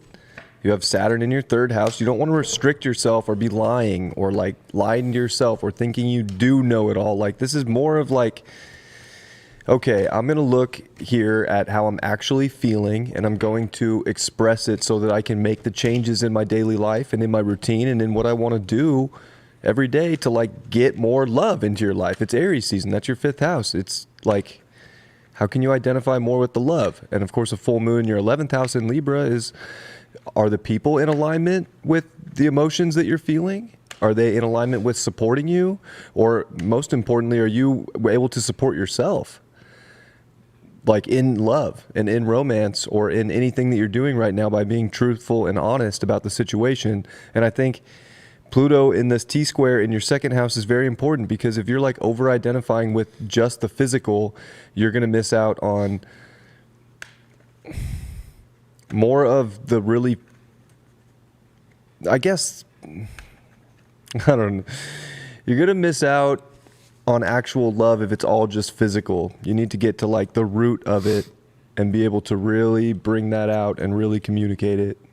And it'll help you, and you'll find that love. And don't be hanging around with people that don't support you right now. You got to pull on that soul cord underneath. We don't have tails, we have soul cords. And stop acting like you got your soul cord all figured out when really you fucking got it all wound up like a hose. Leo. Yep. Well, Leo. Dun, dun, dun, dun, dun. Dun, dun, dun, dun, dun, dun, dun. Leos are freaks.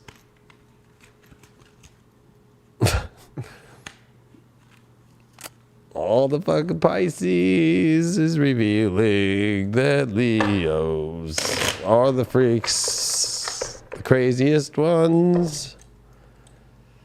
But also, I don't know, Leo.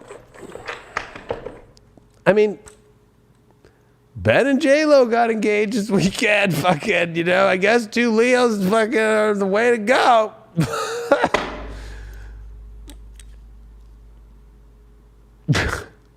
I saw that, I went, okay, that's kind of crazy. Is it only Leos that understand other Leos? I mean, I'm like, it used to be Aquarian. Now I'm watching it's Leo. I'm like, what the fuck is going on here? It kind of makes sense, though, that it's always Aquarius, or Leos and Leos. Now I have the proof. Because Leo Aquarius are the only 2 that really are that light energy where the photon belt is, and that energy of the sign Uranus, and Uranus flares. But Leo, what shines? Like, it's hard in these times. All this Aquarius that happened, and now it's just Saturn squaring the nodes, and here you are with all this 8th house energy. It's like, where can you be your full vulnerable self? And it just like naturally connects back the same passions that you do, that you have deep within you. That you know, people don't, you don't have to try. It just is. It's just fucking, is understood. It's just connected. And it's hard to be a Leo.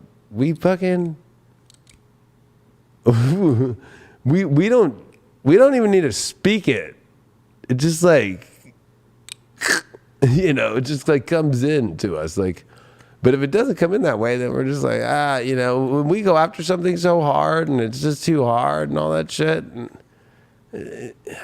if you have too many walls up, we're just like, I don't know, we don't be ourselves, And then eventually if you take the walls down, then it's like, well, you had walls up. You know what I mean? Like, walls are something that we don't do well with as Leos. And I think that's because we don't have walls to God. And Pisces 8th house is the lesson that, if you're going to put walls up to connection, do you put walls up to God? And I'm speaking to everybody here. This is what Leo teaches everybody. We're the greatest teachers of love and sex. Jupiter's houses. Sag, 5th house. 8th house, Pisces. So the greatest teachers of the zodiac of love and sex are what? Who? Leos. So that's because we just are who we are, and we don't give a fuck about all the bullshit rules. We know what's real and we know what's not, and that's it. See how it goes for you this week, Leo. 10 of Swords. 2 of Wands, challenge. Wheel of Fortune reversed. Ace of Wands. Well, Leo, you're at this new point, and I know you're at a new point, but you don't know where it's going, and you feel like you don't even know how to create whatever's this new world. Wheel of Fortune reversed is maybe you're feeling like things aren't turning your direction, but maybe you're not stepping in a direction, which is what this Ace of Wands is saying to do, is there's an open door, but you don't know how to deal with it. Hierophant here. You got to believe in fortune. What stopped? Yeah, I think that you kept looking outside of yourself and you found yourself. But with finding yourself, you would think, I should know exactly where I want to go.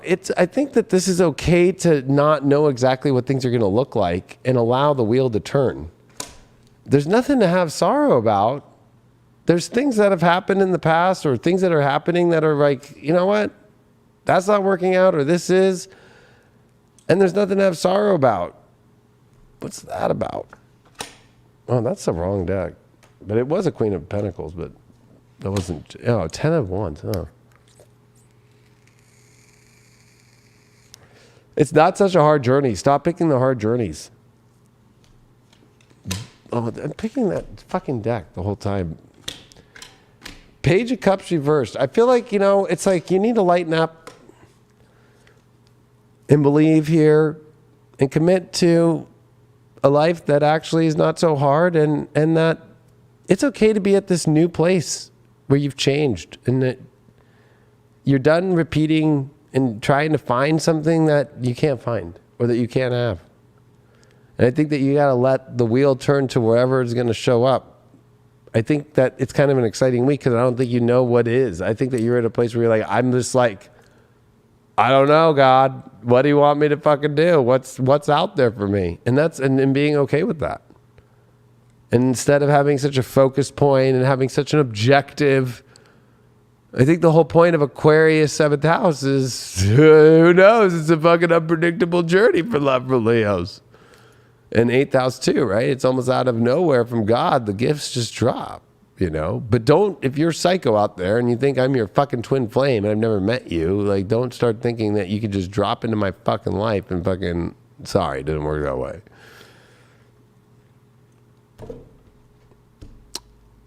What's Camelot have to say? I think, Leo, it's okay to not know what the fuck, where things are going. I think that it's just like, anything that feels like too much weight, like, just be honest about that. Well, you got Galahad, so I feel like it's like this is the surrender state, and that you're going to have triumph, and you're going to have that purity and that courage to just be that. And you don't know. There's an emotional, part of this where I think for you, it's like, you're done. You've completed a lot of patterns that are done and ones that you kept looking outside, and you don't need to look anymore. I feel like it's almost like things will happen as they are going to happen. And I think that you could just be rest assured and having the courage to surrender and just see what shows up on the tour. 4th house. I know that, finding your roots and finding that emotional place is very important to you. And maybe that's where you just need to focus on first, instead of like looking at this, bigger, grand world. And you don't need to put a lot of weight on just to build roots and foundation. And what does have foundation? What wants to build roots? I think that's something to pay attention to. It's more like, when you're going to build a house, you got to find the property first. It's almost like a relationship, right? Like, well, you want to build a house too? Okay, let's find the property together. Great. We built the roots. Now let's build the house. Do you want to have kids? We want to have kids. Do you not want to have kids? We don't want to have kids. Like, you got to build things. And I think that you're at like the most basic place of starting from a whole new you. And you don't even know where the fuck it's going to go. And I think that's a beautiful place to be. I think that you have to believe that fortune's going to turn out where it's supposed to go and have a positive outlook about it, instead of having this negative outlook like you don't know how everything's going to turn out. Like, that's actually probably the best place you could be, Leo. Instead of always, I'm so sure that this looks like it's going to be that way, and then it keeps letting you down. That's the pattern that's ending. That Three of Wands and that Ten of Swords.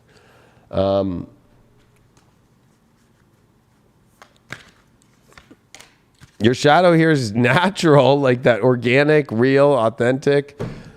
I think that that's the shadow, right? It's like almost like whatever's authentic, real, and organic, it's almost like you're denying, or maybe you are unsure how to deal with it. And I think that that's also this kind of real or organic kind of fortune that's naturally going to happen. Is like you almost like are having the shadow that you don't know how to do that, but it's really basic and it's really simple. It's just letting things naturally happen, like not trying to force anything or not trying to have a understanding of what things are, just naturally letting things happen in your life and seeing what happens. Like, okay.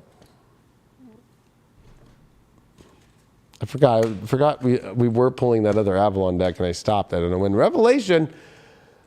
Leo, this is definitely your revelation. I know that it feels like nothing's going to happen, but I think a lot's going to happen, but it's just like completely unpredictable and completely out of nowhere and completely like, what the fuck? And I think that the more that you just allow that to be, the better that's going to be.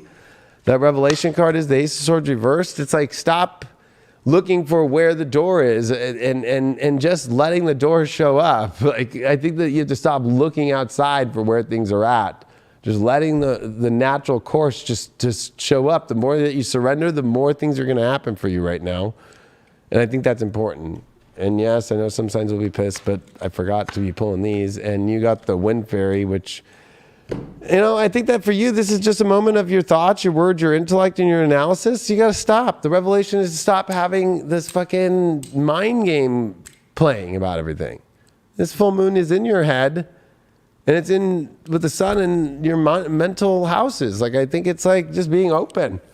Hey, fuck, I don't know. Let's see how dumb you are being in your relationship. Well, oh, Leo. Mm-mm. Oh, no. There's something about the signs that don't get the smoke. What? There's something about the signs when they don't get the smoke. I know. This is what you need to pay attention to the most, Leo. But I think that's the whole part, is like just letting things naturally go. You don't need to understand where things are going so much. I think, you got the Sun card. You got to learn to just be yourself and stop not being you. And just remember that you're positive. You enjoy life in every moment. And that's why people love you, instead of trying to like prove yourself or trying to be somebody to somebody that you can't be. Like, that's the worst thing that you can do, Leo, is trying to change yourself to be what somebody else wants you to be. That's not going to work. Never does. Sixth house, Virgo, Mercury. I know it might seem like really boring, but just keep living your life and watch. If you just live your life in the most purest form and you communicate your life and the basics of who you are, then the natural state of beautiful things will come into your world, the purest things. So be in a pure state right now, Leo, of yourself, and everything will thrive for you this week. You really don't have to have it all figured out or known or where it's going right now. That's the best part. Yeah, I think you don't have to necessarily control every situation or manipulate it. You just have to be really open to where God's trying to bring energy in right now, and be accepting of what is coming in, but also pay attention to what's there. And like, is it really beautiful? Is it really open spiritually? Is it taking you to this like next level of like soul merge? I mean, it feels like people can be really showing up in your life for that time right now, and they can almost be like ready to take you to the next stage. We've been talking about Saturn square the nodes for a long time, but the North Node's in your 10th and Saturn's in your 7th. So it's like relationships actually could be that thing that help you get to the next level, but they have to be on that like soul merge level. And if they are, and it's like mutual and you can build together, then it's 100, it's solid. And I think the full moon's a big deal in your third house because this brings up your environment and it's squaring Pluto in your 6th. So it's like environment, your daily life, like there are changes. There's a transformation here, especially with Jupiter, Neptune, and even Mars coming into your 8th house. Like a transformation's necessary so that your soul can merge with the reality and the dedication and the relationships and the people in your life that can really leave you more fulfilled than ever. And I think like help you really be yourself and shine, and they can like uplift you. So I think it's pretty solid for Leos right now, which I know it's been hard for Leos lately. So I think that this can like really change the game on a deeper emotional level, and you want to be able to talk about it or talk about your emotions and not just like suppress and hide things. That'll be important too. Yeah, and allow what's coming in and what's going out. You just it's a time with, you know, 8th house is in and out, right? Things that are coming in and things that are purging out. So it's like as things purge out, things will come in. As some things have been in for too long, they'll purge out. And just having, this is a wheel. Like it's just like, you know. And it's always spiritual. That's what sucks about being a Leo is Leos, when the kingdom gets crazy, it's because there's an energy that's not supposed to be in there. And that's why people kind of are scared of being with Leos as friends, lovers, everything, because they're afraid of getting kicked out of the castle. But it's whatever energy that they're not showing up with. It's just not, that's a whole 8th house Pisces thing. It's like, I always say, if you're not in a good spiritual place, this place will just naturally just like find a way for you to get out the door. It's fucking crazy, you know. And that like that, I hold that space as a Leo, and right, it's the same thing with the sun. You get too fucking close, and you think you can, and you're not ready, like Mercury is, and smart and thinking about things and being of the spiritual higher mind of the fucking alchemical hermetic mind. You're out. Fucking bye. Like fried. So, you know, that's life. That's some Hypergate shit. People be like, what the fuck did he just say? I don't even know what the fuck that is. Okay. Maybe you should be on Hypergate. Taurus. Taurus. Let me get a good move.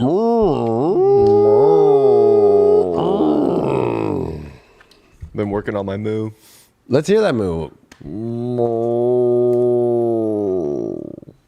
It sounds like not a good night for that cow. It's the best I can do. My Moon and Taurus eyes are like, oh my God. It's better. All right, Taurus. Jupiter, Neptune in your 11th house. Can Tauruses find another way to break out of their prisons and step into the world? And realize that whatever's not working in their world is actually trying to spit them out into a whole new world. I'm not going to sing that song right now, but Taurus, you can go from street rat to prince. Sass. Whichever one you want to be. Although now that half of the characters in Disney are going to be LGBTQ plus to what? I don't know what that is. You guys are going to have to let me know if you're in that community so I can know. And I mean that. I don't know. We all don't know. Put it that way. We're not upset with you all. We're just trying to figure out what to say. I'm being real. I don't care what you want to be. I just need to know what to say without getting my ass canceled. All right, let's see what's going on. Tauruses get it, but Taurus is also at the same place. Like, I don't even know how to figure out this world either. What the fuck's going on? I was Pisces in my 11th house. The world's changing. I don't even know what to say. I fucking, I only know the things in the natural way that they work on Earth. So, wow, look at that. That's the best first card we've got out of anybody this week, Taurus. You got the 4 of Wands here. You got a Chariot card as your challenge. You got 4 of Pentacles here reversed. Are Taurus is changing this week? Oh, maybe not. No, I'm just kidding. That page 1's reversed. I think, you know what? This is a great week to seize the opportunities in your life. And you can't be afraid with that Chariot card in your challenge position to go towards where the universe is calling you. The 7 card. Boom. That is the card that says we are moving. And that's in your challenge position. And look at, you've got this celebration that's there. And then you really are ready to drop and open the door. And love readings, this 4 of Pentacles is like you're done holding that stubborn door up. But there you are, your way through. You need to start being a little bit more fun and flirty. You're done with the patterns that are holding you back from celebration, love, moving on to better places in relationships. I think that you're done with that pattern. Are you? Yeah, Queen, you're done with the pattern of fucking not allowing yourself to emotionally have the most best, amazing fucking celebration of life. Look at this. I didn't even plan this. I just put my hands up. And what is that? Is that a 5 of Pentacles? Oh, it is. This is who you've been. You need to stop being this person. I'm unhealthy and not, we have to wait till the doctor fixes me and everything in my life. And I'm poor and I don't have anything going my way. Nobody likes me. Stop that shit. It's over. That's your own shit that you're creating. You got the Sun card here. Look at that. That Sun card came with that 4 of Pentacles reversed. Opening the door and with the sunlight coming out, not opening the door and no, I can't do anything.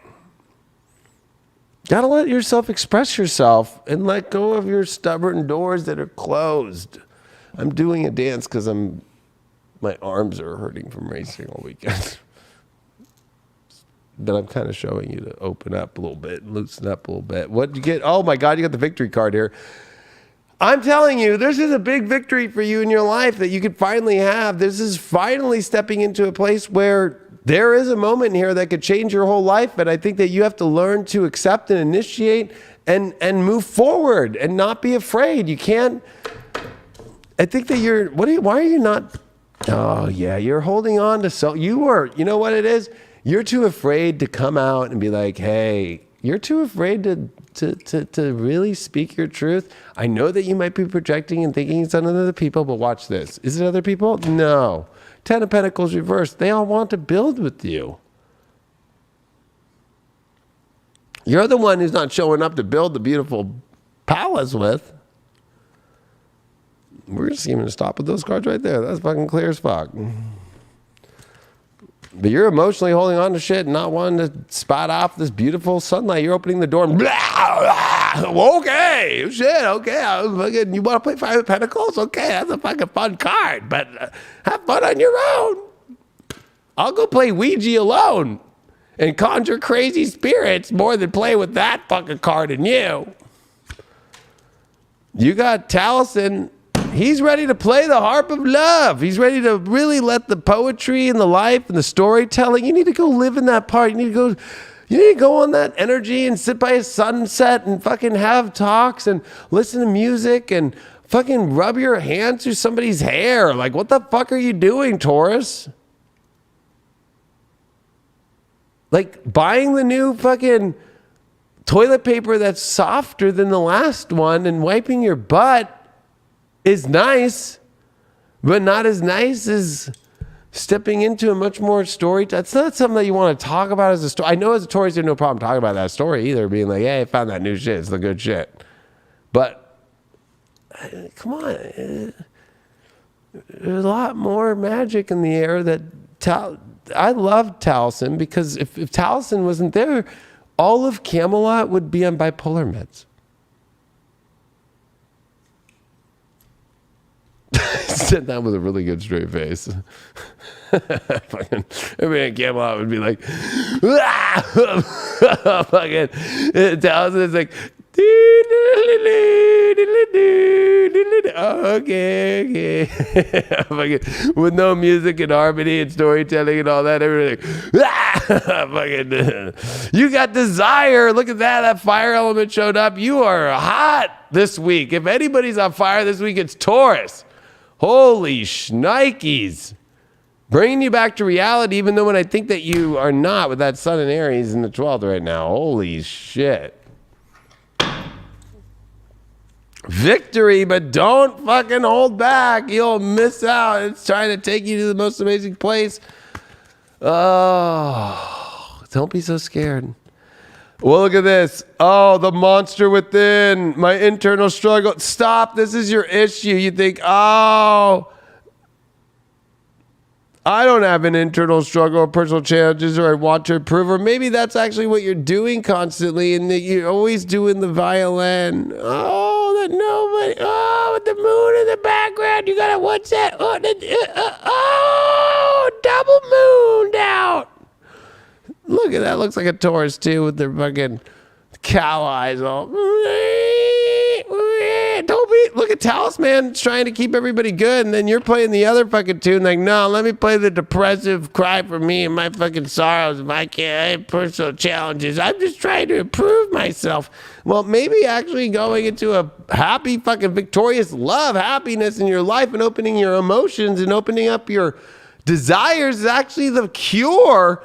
Instead of staying in there with a wolf in a fucking creepy house with the moon in the background with a fucking violin by yourself, I'm telling you again, that's creepier than playing Ouija board by yourself and conjuring spirits.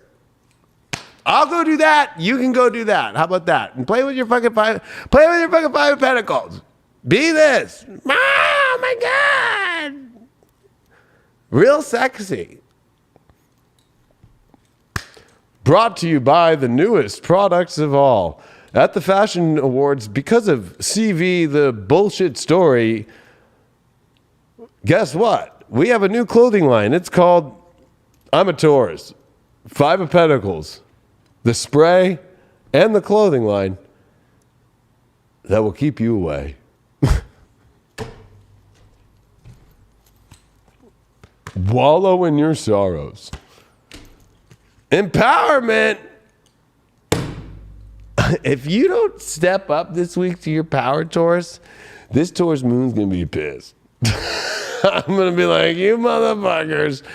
Yeah, you got a Queen of Wands reverse. You have to, oh my God. You got to empower yourself because you're not turning on your love magic. You have closed your heart and hope to die. And I'm saying, open your heart and learn to live. For real. Your Avalon card.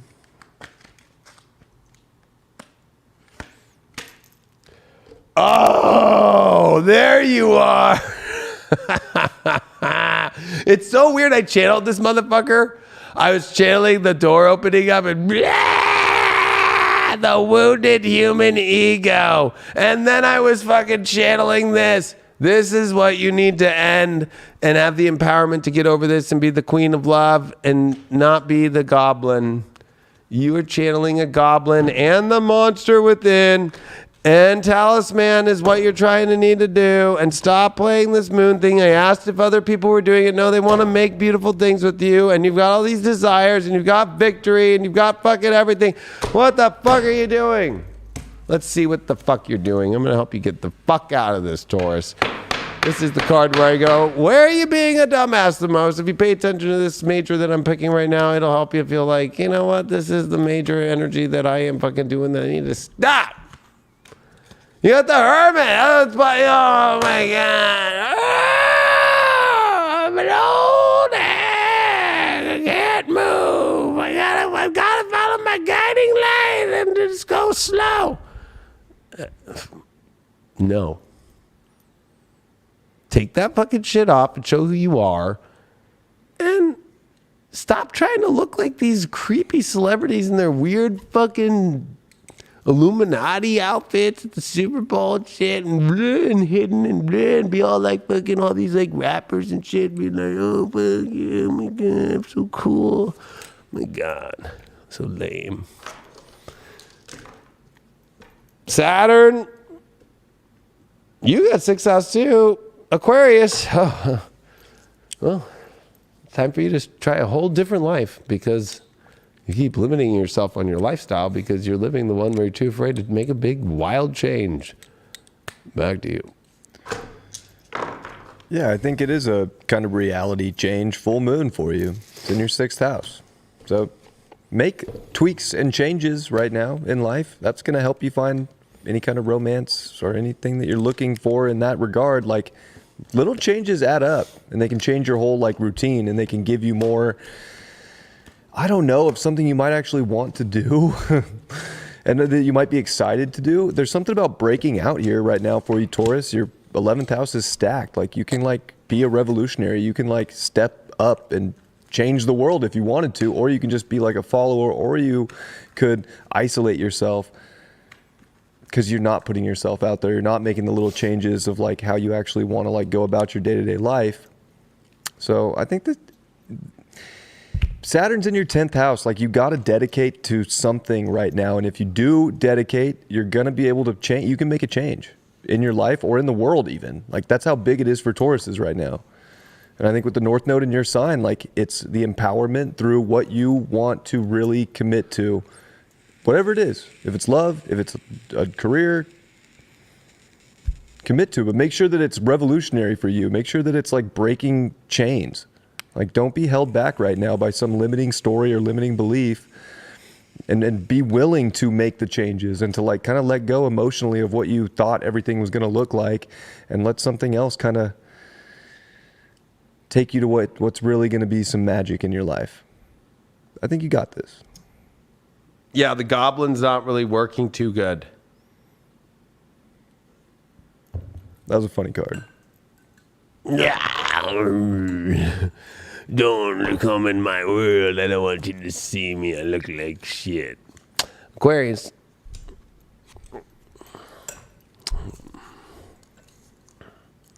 We got 4 left after this.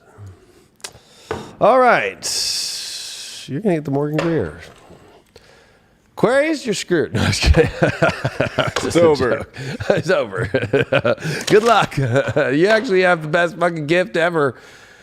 But are you ready to own that gift? That's the big question. You can believe in great gifts and see them and see that they're all over you, but it's whether or not you're ready to own them. That's the 2nd house. You got to be taking the position to own the great gifts in life. You just can't see them and expect others to own them. You have to own it first so they see the gift. That's the power of magic and Pisces here in the 2nd house. So I think that that's your issue with Saturn limiting yourself in your own house of the confidence to own the gifts that you really want. And a full moon in Libra here saying it's all possible, but you know what? You got to do the little things that for you, it's owning. Just own it. Own what you want. Own the energy. Own your confidence. Own your self-worth. Own your beauty. Own your magic. And be ready to emotionally invest in everything instead of keep focusing on career.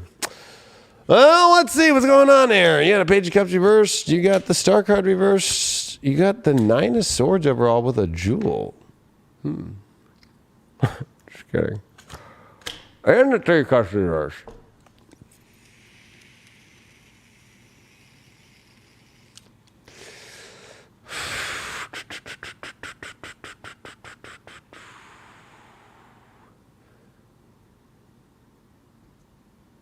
I feel like this one is saying you're waking up like you're going to miss something, because I feel like I looked at the 3 of Cups and I was first, of course, in love readings, you always go, oh, love triangle. So I'm like, oh, it's reversed. I'm like, you're missing like the excitement. And especially a Page of Cups reverses, it's always the invitation that's really amazing, like positive and young and exciting and youthful and spirited, and that's reversed. And then here you are with a Star card reverse in your challenge, and then you have a 9 of Swords overall. I'm almost like I feel like the FOMO is hitting hard right now, or that you will miss out, because it's almost like, I don't think it's like that you're missing an invitation, but I think that you're too afraid to really step into kind of this like full expression of, I'm ready to just be out there and just give my life to the universe for love and see what happens. It's like an attachment thing, because it's always after the Tower card. I don't know. What do we got? Wow. Maybe you are not going after I feel like this is a lot of inner fears because we got this here. What's this fear stuff about? You're feared that it's not all going to work or something. It's not all going to come to your dreams, but I feel like this is you still feeling a lack. I don't trust that bitch at all.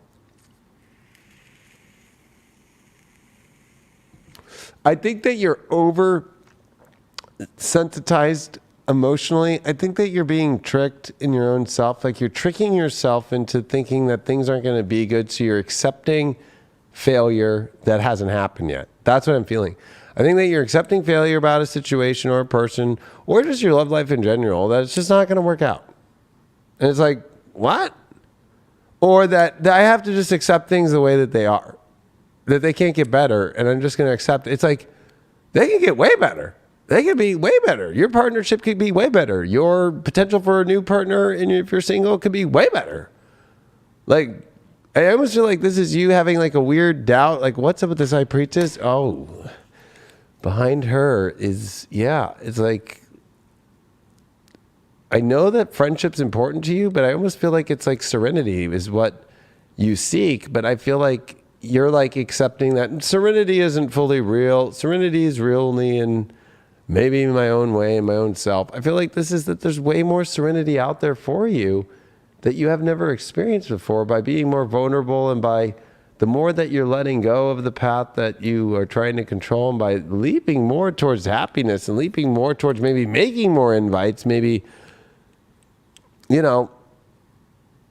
almost like you do one step and then you're like, well, let me see if the other person does more steps. It's like, just keep making more steps. Like you're learning to be fucking the opposite of like what you normally are. Like it's crazy. Like you're learning here with this North Node in Taurus here to be like a Taurus energy, right? Like to own it. And with the Jupiter Neptune conjunction in your second, it's like to own it, And I feel like that there's so much beauty around, but I almost feel like that you feel like it's going to fail. Even though you got victory, it's not going to fail.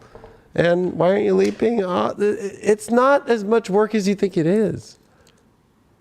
So I think that this is just like you telling yourself kind of a story that's not true, and it's an illusionary story, and it's one that's kind of, I think, been one that kind of brings you fears in a weird way, or maybe it's been past fears that have kind of left you empty about situations, but I feel like it's like, this might sound crazy, but I feel like you're just literally dealing with your own like weird illusion that's really not that bad. It's almost like making something more than it is, like, and that there's a lot more that is more beautiful than you realize. I'll pick you one more here. Judgment reversed. Yeah, I almost feel like stop putting any judgment or, it's like, I feel like, it's like you're the one who has to reach up for the call more, right? Instead of always putting on others to be like, why are they reaching up to the call more? It's like, well, Aquarius, we already have issues with feeling detached from you. So, like, maybe this all like showing that you're not detached is a great thing. And keep doing it in life. Like, that's the most beautiful part. You got a pretty simple message here. But again, I know it may not sound like, oh, that doesn't sound great. It's like, no, I think that it is. Well, and you got the little toy there, the little rabbit there looking up.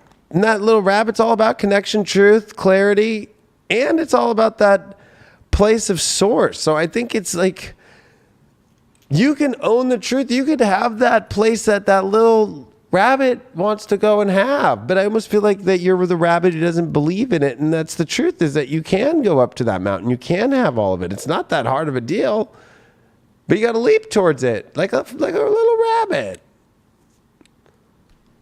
Just keep leaping. And you got fourth house roots there, which is where your North Node is right now. I think it's about building roots. It's like, that's scary for you. It's a terrifying place is to have roots that are going to be for sure, but you also are feeling that more. And it's like, actually, it's not as scary. I feel like that you're scared of things that you're not scared of anymore. I know that might sound weird, but it's like you were scared, now you're not scared. And then you're going back to like, should I be scared because I was scared? And it's like, no way. This is you moving through weird fears that they're really not fears anymore. And finding security and being okay with the way it is. And like, that's a beautiful thing. It's not something to be scared of. Wow, look at you. The anti-hero is your shadow here. The maverick, the rule breaker. That's so funny is that's what you are here to do. But the shadow here is like, take the risk. I think that you're afraid to break the rules. I almost feel like you've limited yourself and you're trying to play too safe and cautious. When this is saying you'll miss out when you play too safe and cautious, you got to be it. Like, you look at her. She's like fucking, more people want her because she's doing whatever the fuck she wants and being her own crazy self than fucking, I don't know, this little fucking bitch fucking on the fucking card. Like, sorry. Next.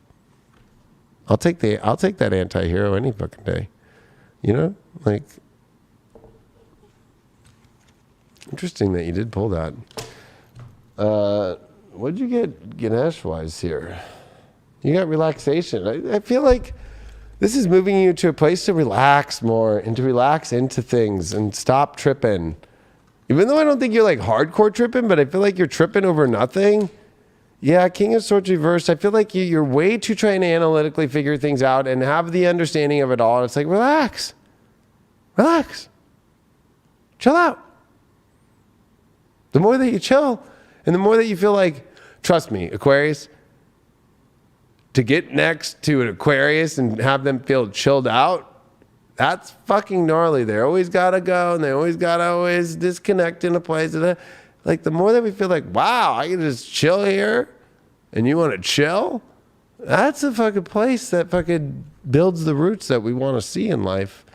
When it comes to this Avalon deck here, you got the frog.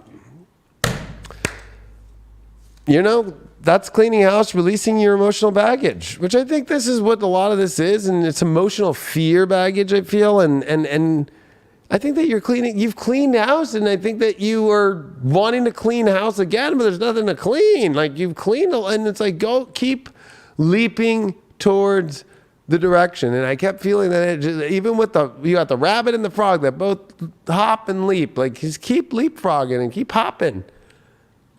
Keep all hopped up. Let's see where are you being so stupid this week.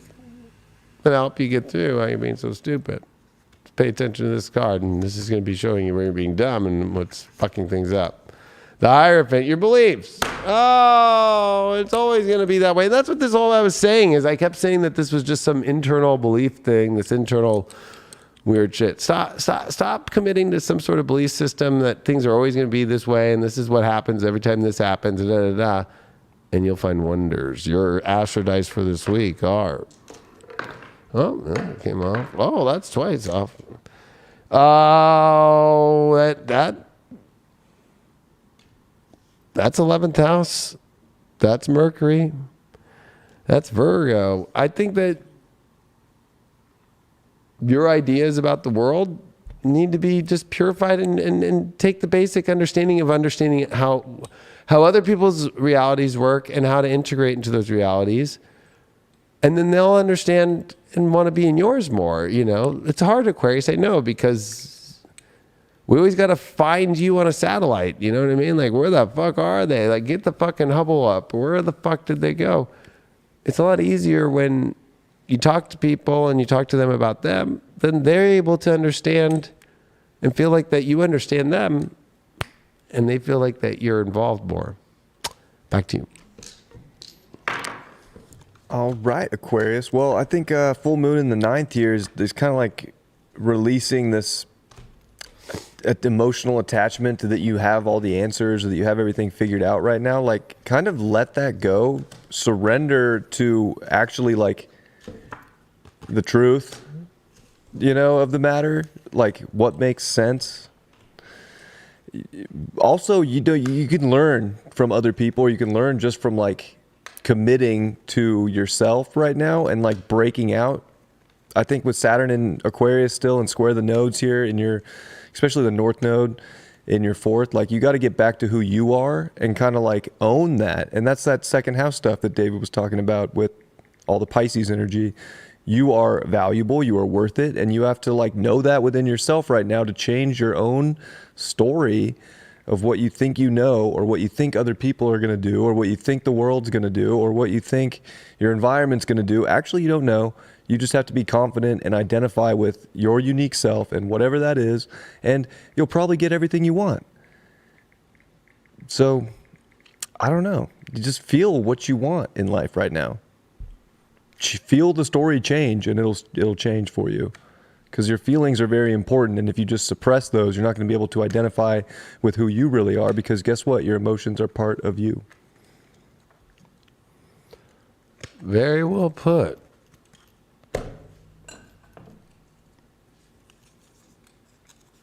Aries. Aries, Aries. Dur, dur, dur, dur, dur, dur, dur. You get the zombie deck. Happy birthday, by the way, Aries. Birthday, Happy Aries. birthday. Especially you late Aries here. You guys are real fucking hard-headed. Not much sheep left in those ones. We got Easter coming up here.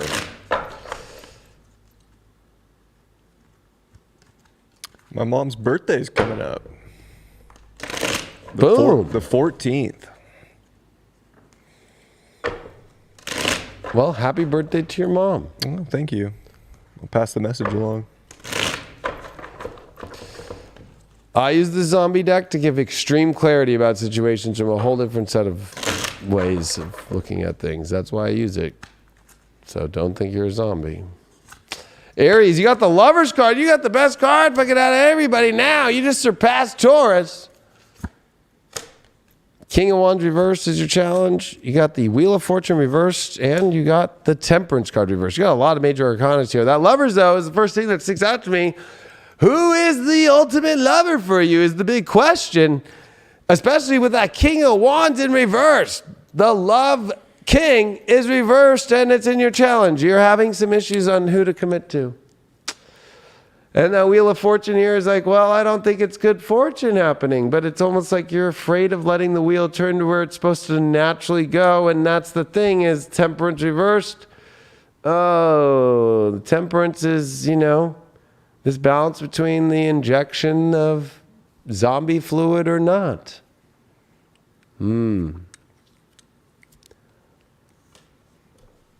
I feel like this is where you have to realize what's fake. What's not really moving in a direction that's real, that's really good for you, that feels good for you, that gives you what you really want. It is Lover's card with King of Wands in reversed. What's up with this Lovers? Ooh, Knight of Wands reversed. I feel like if you're dealing with somebody who just keeps, like, you know, it's like, you know, they're like a prince. Like they show up and then they're like, I don't know, bye. And then they keep trying to come back. I feel like there's somebody trying to promise you something and then they're not delivering. Or that they honestly are at a place right now in their life where they just have let you down, and you might have just been let down. Ace of Wands. Yeah, there's a new story trying to begin here. This is kind of crazy because it's like this is a major moment for you of making a big decision. You got Chariot reverse with that Wheel of Fortune, another major arcana. I feel like you're terrified to go on a new adventure in a new direction. So I feel like there's a new energy that you feel, and it feels really good, but you're like, don't want to go. You're too afraid. What's the natural thing here that's Judgment reversed? I feel like you got a big call this week, Aries. You could choose the most unconscious path of your life of choosing the path where you know there's no spirituality, there's no higher calling, there's no realness to it.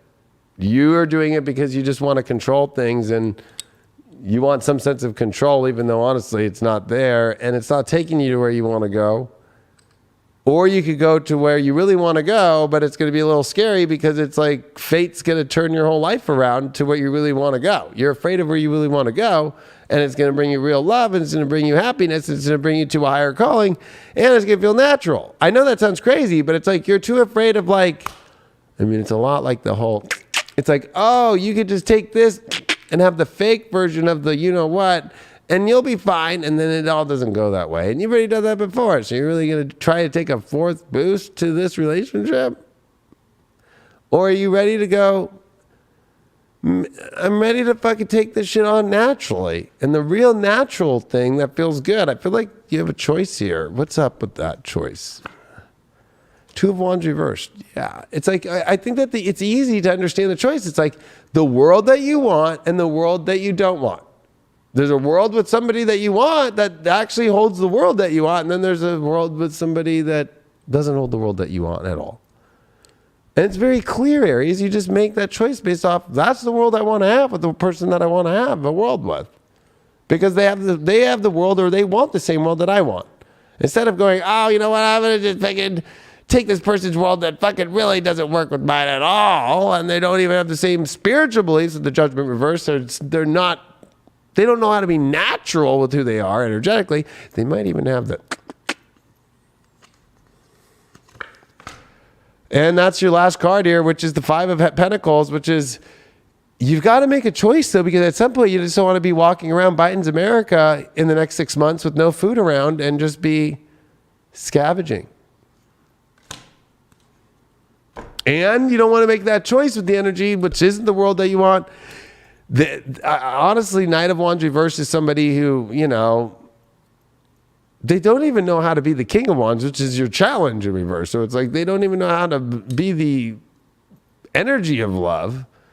And you'll end up feeling like you made the worst decision of your life. So why are you entertaining it when there's another story and a new awesome thing that you haven't given the energy to entertain yet? Fully. You've given something full entertainment, and then there's something that you haven't given fully entertainment to. And the thing that you gave full entertainment to, I'm sorry to say, that was not just a matinee. That was a whole fucking movie, and it really did not go well. Well, you did get Mrs. Ariana. I can't even say her fucking name. Area Hood.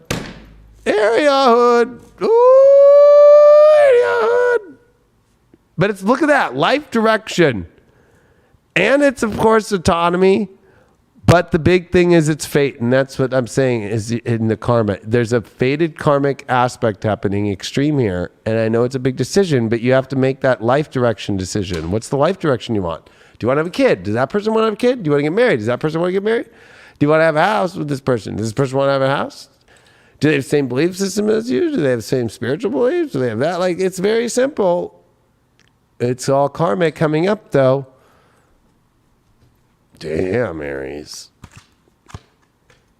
10th house, the world. Look at that. It's time to be big and make big choices in your life and not be afraid of making big choices and picking the actual big things in life that you want to have. But picking the person that's on that same page. You got to have a King of Wands here. And you got to have that energy of somebody who really wants to be loyal and go all the way and have the world that you want, not somebody who's on the fence about it. What's your shadow that you got here, Aries? What's that Aries shadow? Oh, you're too afraid of a new epiphany, a new innovation, trying new things and having the enlightenment of, holy shit, I finally get it about this. Opposed to, well, it's not that enlightening, but, I don't know. And you know what? It's like you're afraid of the inspiring person. You're afraid of the innovation because you feel like you'll be overshadowed. If anything, it'll make you two more shiny together and you two make a big shadow together. You know what I mean? Like, I feel like you're too afraid to try the real thing, the real exciting thing.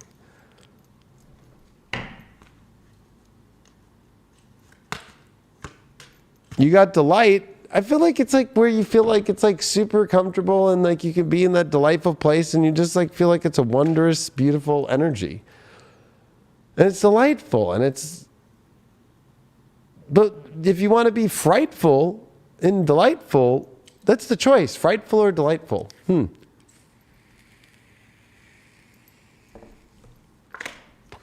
Wow, look at you got a King of Swords. At least this person's very direct and clear on what they want, and they'll say what they want.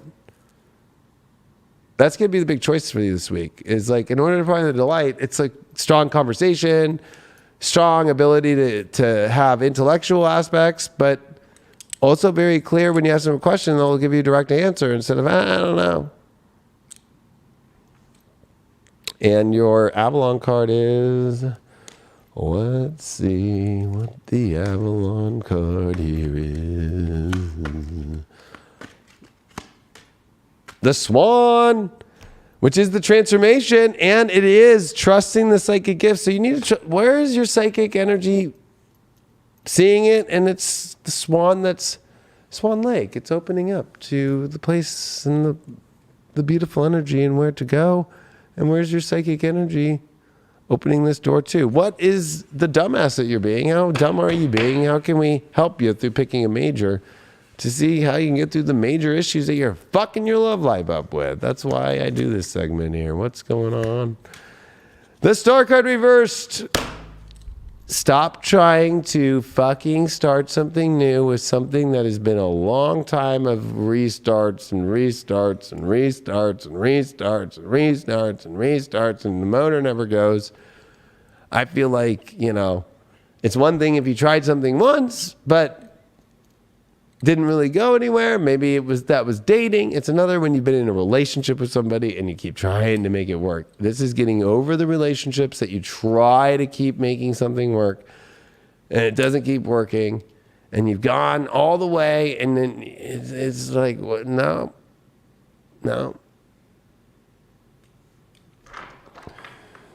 Oh, no. Their astro dice is Libra, Mars. 12th house. Stop subconsciously choosing partners that are not on the same spiritual tip as you. And honestly, stop picking your shadow relationships, the ones that actually are making you act in areas that you really don't want to do and that you don't want to be, and making you lose your calm and your cool. Especially with this full moon in Libra. Back to you.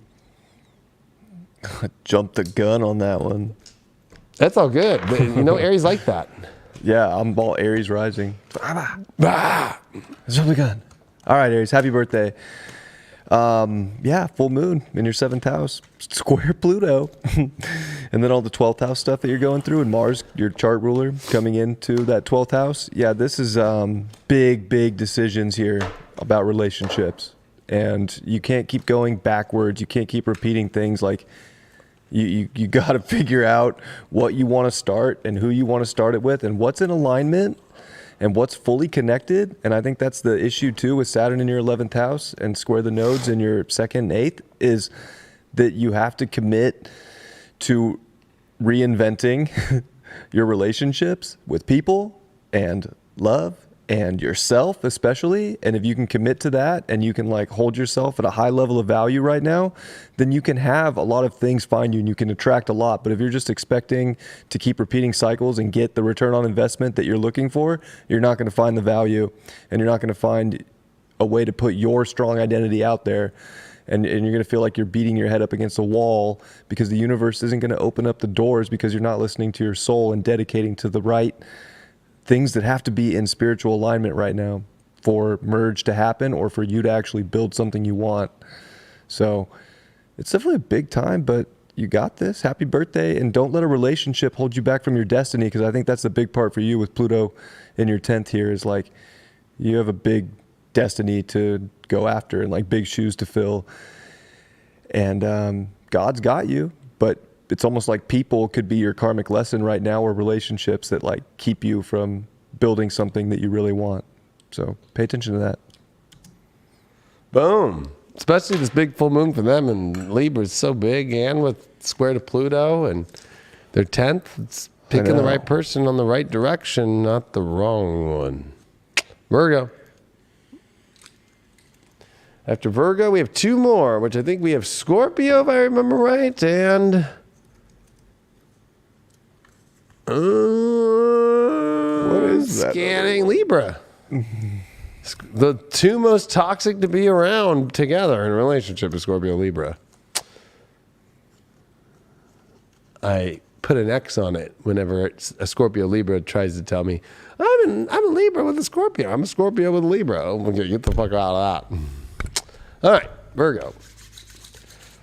Virgo will keep it nice and clean with some traditional Rider-Waite tarot for you. How about that?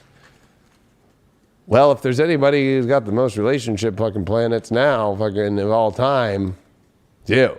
You. The rulers and the exaltation of Venus and now Mars this week and a full moon in Libra in your second house. But intimacy is going to be a big part of it. I don't know. This is quite a... Reminds me of, I feel like for Virgos, it's almost like them showing up to their first July 4th, like, fireworks show and not being afraid of it. Oh my God. Oh my God. Boom! You know, whoa. Okay. But the noise needs to be down like 50 more decibels and the lights need to be, they're too bright. It's like, oh my, shut up. Enjoy the show. Enjoy the fucking show. You know, like... Yeah. Virgos, you guys work in the fields, okay? So why do you think what gets you out of the fields is a relationship? Just thought you'd know that. All right. Let's see what's going on with these Virgos. One more. I know. I'm hearing all the Virgos like, you need to shuffle the fucking card. Okay, Shuffle it better. Don't be a backseat fucking shuffler. Shuffle it better. Don't be a backseat shuffler, okay? Virgo. I saw that two cards fell at the same time. You didn't get a perfect shuffle. And please put down your jewel when you do it too. It's bad and pure energy. No. Okay. Oh, most boring card in the deck. And the Sun card in challenge. 3 of Cups. Ooh.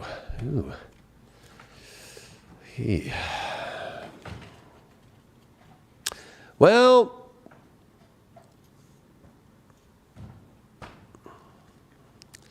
Virgo.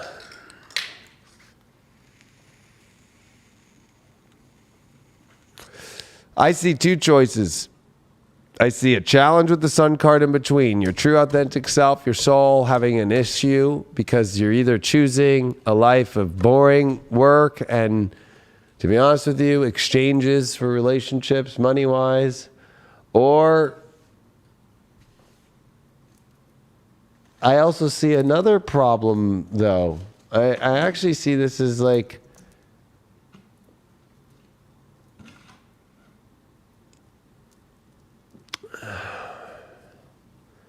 because in between all this is a 5 of Cups. I feel like there's another choice here. It's not the party life. It's not the exchange for money life. What is it? It's the love life, King of Wands upright. So it's not about your gain in the world and monetary aspects or work. It's not in your gain in the society and social and partying. Although that's like a benefit that comes from this, but it's about love. Real love. Yeah, I feel like if you're going for something for money or for material gain, it's not going to work. Wow, a Page of Wands? That I feel like, again, this is not about just trying to find a better place for you in society either. This is about, you're going to be really heartbroken if you're going after things that aren't just purely for love.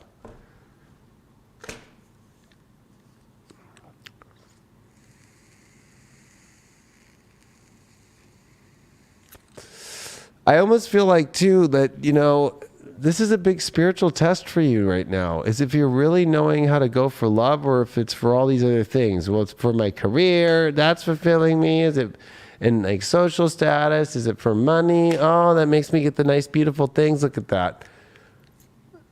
But again, I'm seeing in the middle of this High Priestess reverse, this delusion, that underneath that delusion is, oh shit, it won't give me shit. The nice clothes won't give me things. The social aspects and the work things won't give me things.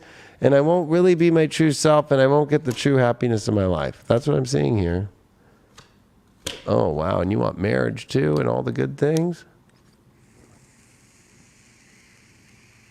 You know, after you find love, then these things work. But you got to find love in your true authentic self and what you really want in your life from a love standpoint, with not looking at the gains that you get outside of that. The gains come from when you're in true love, not by, well, let me size this motherfucker up because of what they fucking got. Like, that's not going to really, not going to do wonders. Virgo, your partner is the 7th or 8th wonder of the world. Not you putting, I'm the wonder of the world here. This is where you have to realize that your partner is the 8th wonder of the world, where then once you find that, naturally you become the 9th wonder of the world. And there's no lineup of the first or the second being better than the other. It's just a list of wonders of the world. You did get in this one the white heart, the perspective, the realignment in the two true new beginnings, and it is the card of awakening to really stepping into the beautiful place in Camelot where you could really actually go and realign your life in a better place. I feel like there's a big realignment in your life to finding true happiness and true love and getting rid of the material, the social, and the, you know, this is the party life to me. That, like, that Page of Wands reversed is just like the fucktard energy that's always what you run into. Or the Knight of Wands, like, oh, they might have money or something, but then they don't really do much. Like, it's like finding the true love element of things. And I think you know where your true love energy lies, but I think that you're afraid to kind of bring yourself into this place of without looking at what you're gaining. It's like you're gaining love.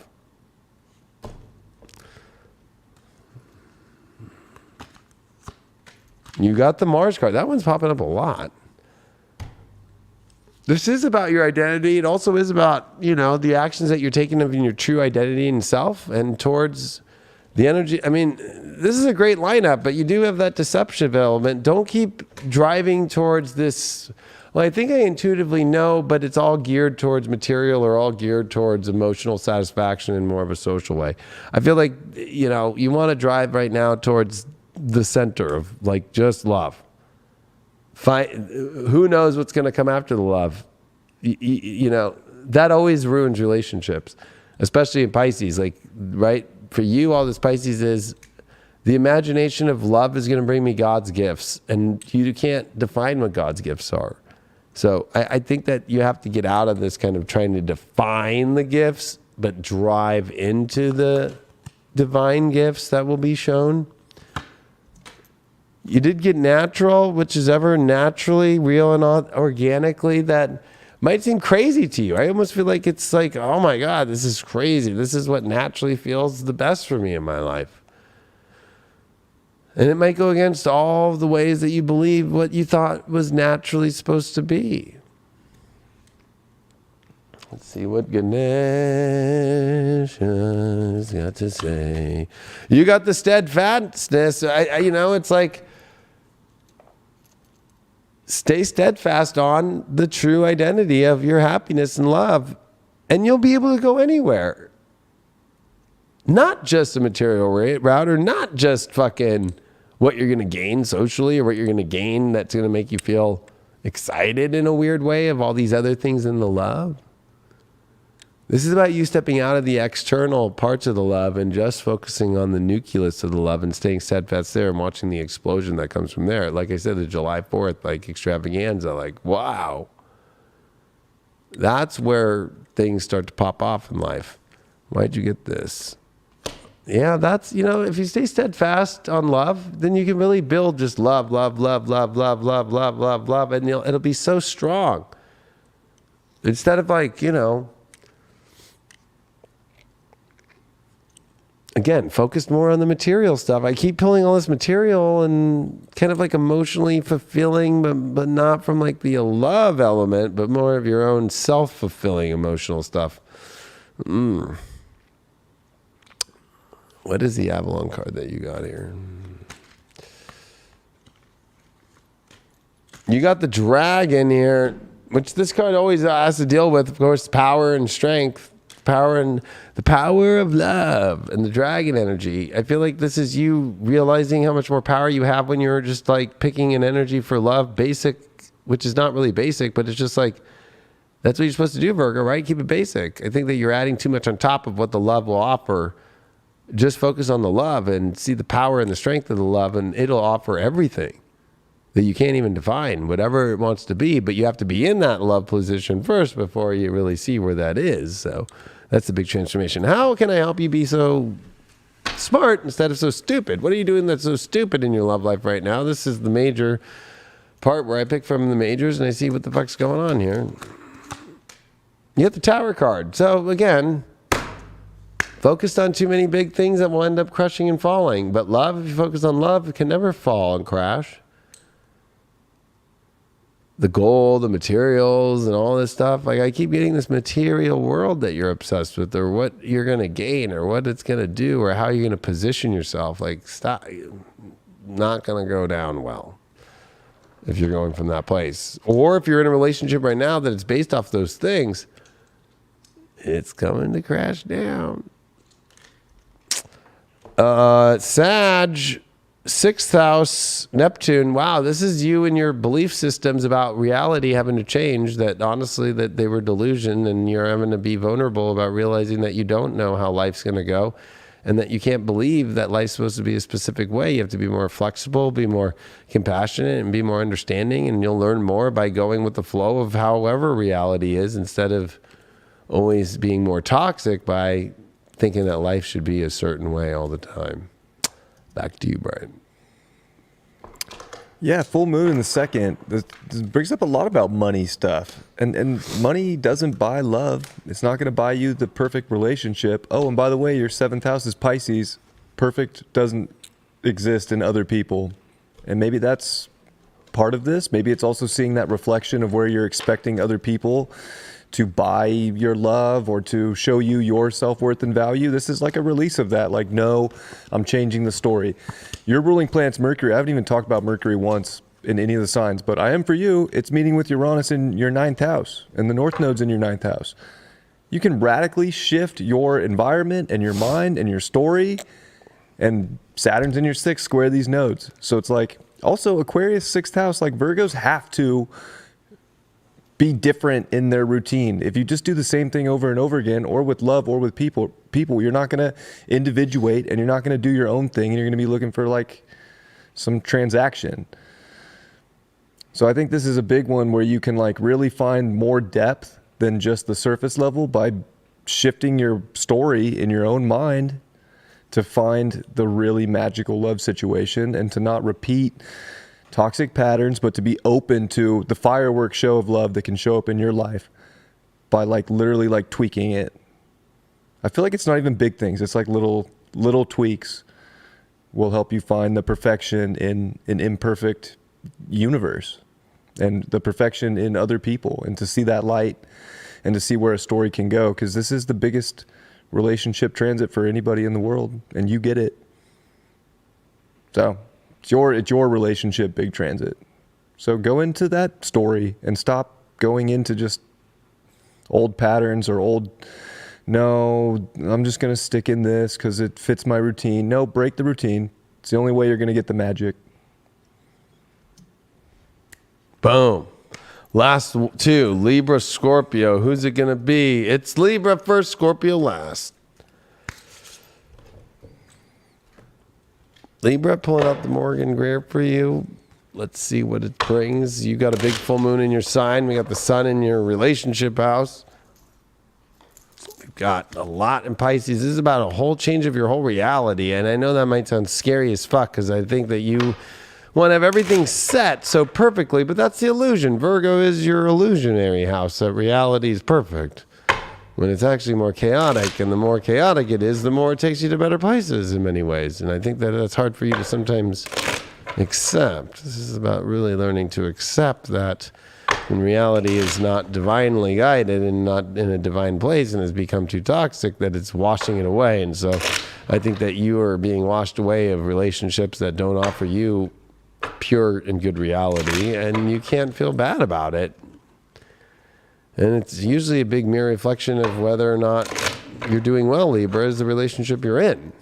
And so this is definitely, or the ones that you're out of and you're just staying away from relationships. Like, this is definitely going to be a big week for you. And the universe is definitely signaling a lot of this has to do with you with the full moon in Libra.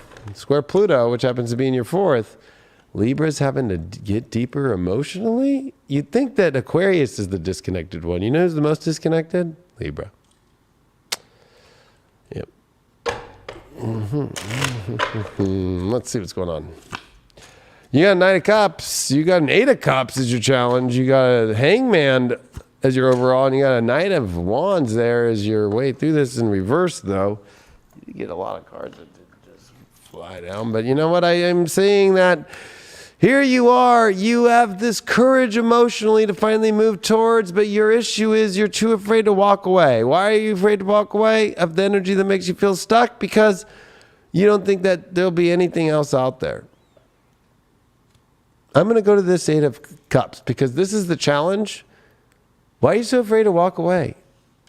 Ooh, because it's going to actually be the end of the stupid story? I don't know why you're so afraid to end a dumb story here. The way your love life's going, the person that honestly keeps sticking you in the back with every knife they got, or that just keeps killing you energetically, or you know what? You feel extremely stuck. I'm not going to lie. This is like, I feel stuck. I know I need to walk away, but oh man, it's a pattern I don't want to have to face. And you got to hang. What's this Hangman here for? You're not getting victory with where you're stuck at right now. I'm telling you, whether you're sitting there single and denying beautiful invites that you want to have, or trying to prove the world that I'm going to be honest, the Libras have been trying to prove the world that they're fixing themselves. I'm sorry to say, what fixes you the most is when you identify with who you want to be and connect with people that you're a connector. You're here to... Oh man, you could be with somebody and be not connected and be in the worst place. You could be alone and not be connected and be in the worst place. I mean, like, this is where you have to realize, like, you're stuck and you're thinking you're finding victory and you're not. So it's obviously a confirmation that wherever you're feeling stuck is horrible right now. What's up with, where are you getting the confidence right now? You're having the confidence to stop. This might sound crazy, but to realize that I always look at this card as like in reverse, especially. I feel like it's like, I don't know why you just are living this boring, mundane life. You think the simplicity of the basics of life right now is like, okay. You're trying to prove something that you know how to live a simple life great. Or you're having the confidence of finally leaving a boring relationship that's been so boring that you're like, this is just not serving me. Why are you afraid, though, in the future of where things are going to go? You're afraid that there's other people or that you might be passed upon. And that's self-worth issues. Yeah, this is a big door, though, that's opening up. You got to remember that God's giving you always a door of relationships, always. Why would you think that you won't be able to have the best door possible? The universe is trying to open you up a new door that you can't be afraid of in your life, but you're too afraid to walk away from the door that continues to be the door that you won't close. Why? You keep getting some sort of money out of it or something you created out of it or something. Oh man, it's like, why do you keep going back to... You feel like you're in a position, but it's almost because it's in the challenge position, it's fake. I almost feel like it's like a check writer or something, but it's not your check. Or it's like you're in a place where you feel like there's some sort of abundance there, but it's really not. When you feel like you have some responsibility to take care of this person. And it's like, really? Why are you not? Oh man. I don't know why you're trying so hard to win a battle you're not going to win over where you're feeling stuck and you're just getting illumination about what you need to change, and you're fighting to stay stuck. and not letting the arrows take you where they need to take you of love. Well, there's Avalon. You got that white heart, which is realigning in your life, and it's time for a realignment. I'm going to give you a second one because that was a weird shuffle. And you got Chalice Hill. So, this is the yin and the yang energy. It's the faith, and it's about bringing that energy in, that emotion in, look at that gold chalice, really, that golden, that holy grail, to bring you to the realignment in your life. Like, it's like you need to learn to take in the good shit that's going to realign your life instead of pushing away the realignment and pushing away the good shit, and learning to accept and bring in the beauty of life and the beauty of love, and have the courage to walk out of the boring shit that's not filling you up, honestly, at all, and not bringing you to that place of realignment. It just is like keeping you in the same alignment. That's not fun. That sounds like hell to me. Wow, boom. This is complicated, but it is one of the biggest cards in the deck. It's a very odd aspect, but Destiny's pointing. This is the finger of Yod, the finger of God. This is pointing in the direction with two quincunxes to a sextile, right? That form to a point. And I think that this is a point in your life where these odd aspects are taking you to where it's going to be odd, but it's destiny. If it feels odd, it's destined. If it feels odd where you got to go, it's destined. If it feels odd where you got to leave, it's destined. It's a destined moment for you to realize that these are weird angles in life, and they come from different energy sources, and they don't really understand each other, but they find a way to connect, and they find a way to point to a place that's like, it feels like it's a little bit like a little uneasy, but it's like, this is where I'm supposed to go. And it's like, I feel like you're avoiding that, and you need to stop avoiding that odd place that you know you need to go. It's like that you know you need to leave, that you know you need to go into. It's like, this is, and it's destined. It's finally come to this destiny point to open you up to a great place, but to get you out of the places that you're too afraid to walk away from, which could be you staying in the same stupid place, single, or I keep trying to prove, and then that's also why I'm getting this Five of Swords with the Six of Wands. It's like, who are you proving to? I feel like you're proving it to nobody. I think you're proving it to an audience of zero. An audience of zero. That sounds a little harsh, but an audience of zero. Your shadow here is primal. Wow, well, Libra, who forgot to connect deep, and they call it the sacred dance and the instincts, but let's just say it. You're too afraid of your primal sexual place. And I don't know what happened, Libra. But especially if you're in a relationship where there is zero primal energy, what the fuck are you doing? Especially with North Node and Taurus, and with Uranus and Taurus and Mercury and Taurus. Now that's on the mind. And that is definitely the destiny right now, is to bring your primal energy out. But I think you're terrified of that shit. Oh, man. You're trying to just hold on to the old thing that brings guaranteed success of boring shit. That sounds wonderful. It sounds like fucking Cialis is on its way. You got to clear your energy, and we're going to clarify this clearing your energy. What are you clearing your energy about? Oh, you got it from 2 pages. So you're clearing the energy of not communicating and not wanting to be involved. You're clearing the energy of where you need to clear this whole, I don't want to go into anything because it feels like it'll be too much, and I don't want to talk to anybody, or I don't want to communicate anything that I really want to say. That's the energy you got to clear. Not this whole, I'm clearing my energy to avoid people, because that's your issue. You're avoiding issues. You're avoiding conversations. You're avoiding life. I'm going to be honest. You're avoiding life. That's true. And you're living that like weird hangman false life and trying to prove in a reality that's not going to really work. Your Avalon card that you got here is, you got the spider. That is so you right now. Oh my God. Right? You got to get back into the creative energy, and you got to be able to also, but the spider just sits there and kind of is like, I hate to say it, kind of sitting there waiting for its prey.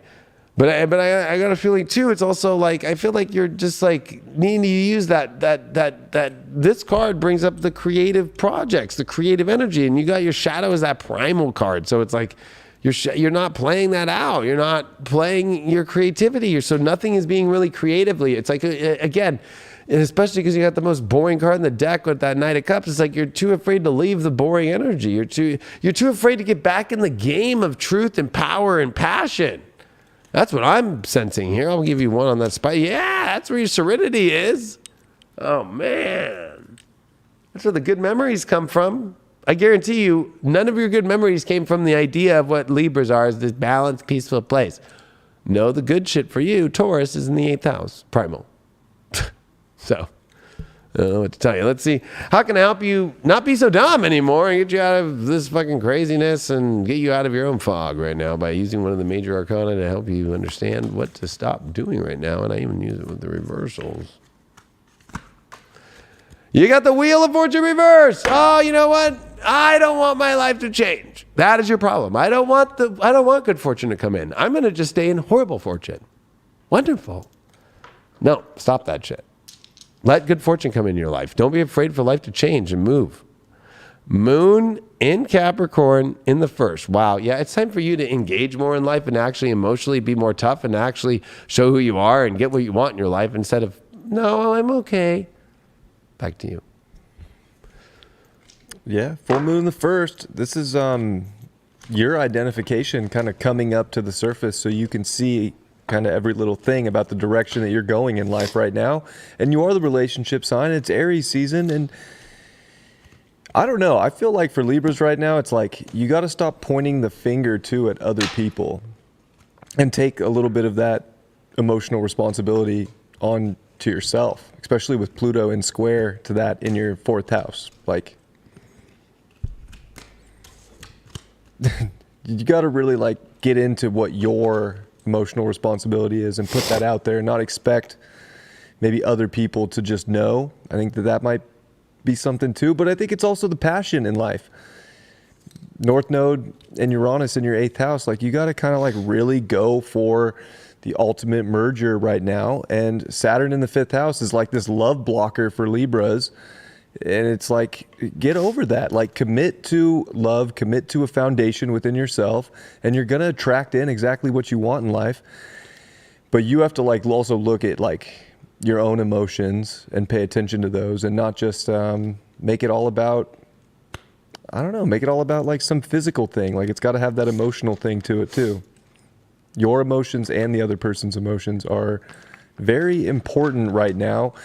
And you need to make changes in your reality too with that stacked 6th house of Pisces. So this is where I feel like Libras can be like not paying any attention to reality and almost, I don't know, maybe too much in a fantasy. Of their own stubbornness. Yeah, of their own stubbornness. Thank you. So you gotta look at yourself on this one. This is your full moon to look at yourself in the situation and then to identify and make decisions therefore. Yeah, I thought I'd just finish that sentence for you with the nodes in the 8th and the 2nd, but both flipped. Yeah, it's stubbornness. And it's stubbornness of my way, Scorpio 2nd house, of my values need to be proved. Nothing's gonna be there. Empty. You're not going to attract shit. I'm going to attract by showing my value. No. You have to attract to show your value. So, no, I'm going to wait for somebody to see me without attracting, and I'm going to make people listen to my fucking values. Okay. That's really attractive. Have a nice day. Be a soapbox salesman, not for yourself, but for your own values that really nobody gives a fuck about because it's not selling you. You're not talking about your passions, your needs. You're not showing a way to be attractive anymore. Libra, you got to show up. 6th house Pisces is, reality. I could just not be in reality and I'll be okay. But that's your 12th house too, right? 12th house Libra or Virgo. Like, you got some issues here, Libra, and they're about your stubbornness, about your value systems, and they have to change, and they have to learn that in order for people to value you, you have to fucking connect. Last one, Scorpio. Boom. Nobody values a Libra until we connect with you. Like, I like Kelly Ripa. She was great, but I like every host besides her more, right? Like, Regis was the best. Without Regis, Kelly, you're nothing. You know what I mean? And I haven't fucked you, and I haven't fucking made out with you, and we haven't had a combo. So I don't give a fuck about your values. And you don't connect with people anymore because you don't fucking know how to connect with people, fucking because you're only pushing your own values. So that's going to go real well for you this year. Don't you wish Regis was back? I do. Last one. I had a lighter and then it just decided to peace out on me. Really? Is it under some cards? It was on the table above the thing with your name on it. No, it moved.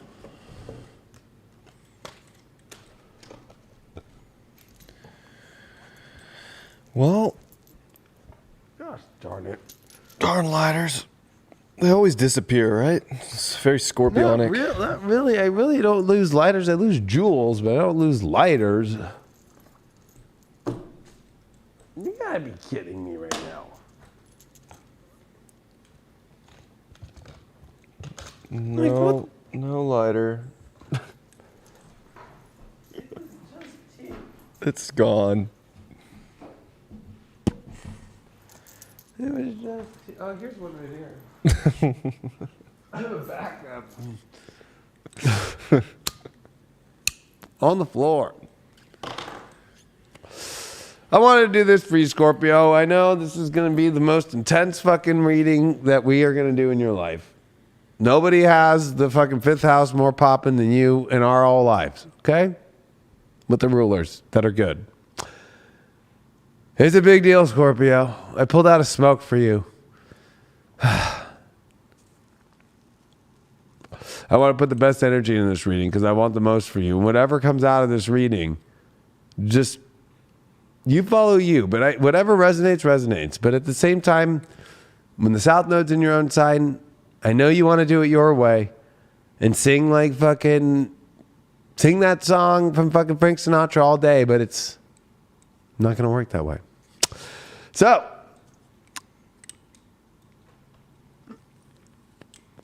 in good Scorpio fashion, we will use the Vampirist deck.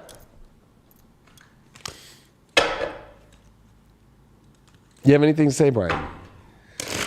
This is the reading of all readings. This is the week of all weeks for Scorpio. We've had a bet going, and I don't know. Should I change my bet and give them that they're going to make it happen, or are they going to miss it out this week?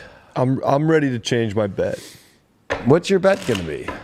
I think that Scorpios make the change in their life to let love come in and to let other people rock their world and to not just do it all themselves. I think they can do it. I think they're ready for it. And I think they just can't hide their emotions at all. They got to be completely vulnerable and honest. And a Scorpio somewhere just... You think they're going to make it happen by this week? Yeah.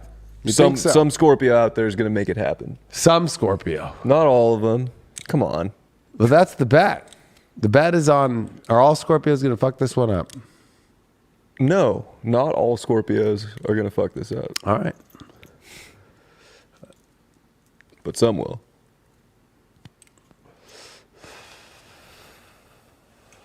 Let's see, Scorpio. You going to miss out on the golden opportunity of your life for some stupid thing that you feel like you need to do that's really not that important? You got the Three of Cups in reversed. You got the Four of Pentacles as your challenge. You got the Ten of Swords as your overall. You got the Six of Cups. Well, there's some good news here. I think that you're finally done with the pattern that's not working anymore. We're going to find out what that is here. Your challenge, though, is your stubbornness, and it's not working.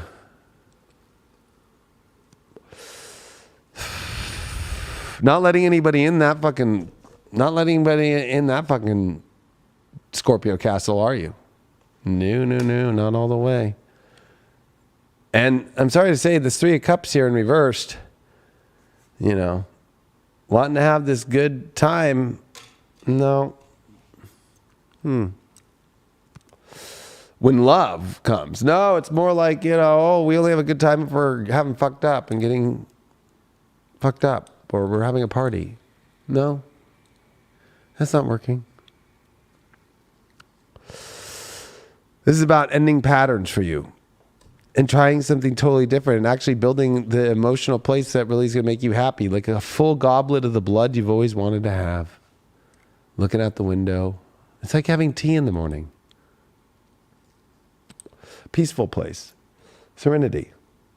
I think you're scared so much of serenity. And that's the issue we're going to help you with. What's up with this 3 of Cups reversed? The Tower card reversed. You keep trying to hold up this party part of yourself, or this part of yourself that likes to get fucked up. I'm sorry to say 3 of Cups is like hanging out with the people at the party that you thought were just having fun, and then now you've turned it into a 3-day fest of fucking craziness, and they're not fun, and you're like, what? You're losing your own self. And temperance. It's got to be natural, like, and pure, and this is about getting rid of your toxic impurity of like trying to find, I don't know, not the pure love, like, in going for pure love. It's almost like always attaching it to what other people are doing and how they do things, and like, just let it be. Or always like, what party are we going to next, or what social thing? It's like, this is not gonna work. What's up? Let's clarify this pattern that's ending. You're ending the block of starting the story of your emotional fulfillment and your true happiness.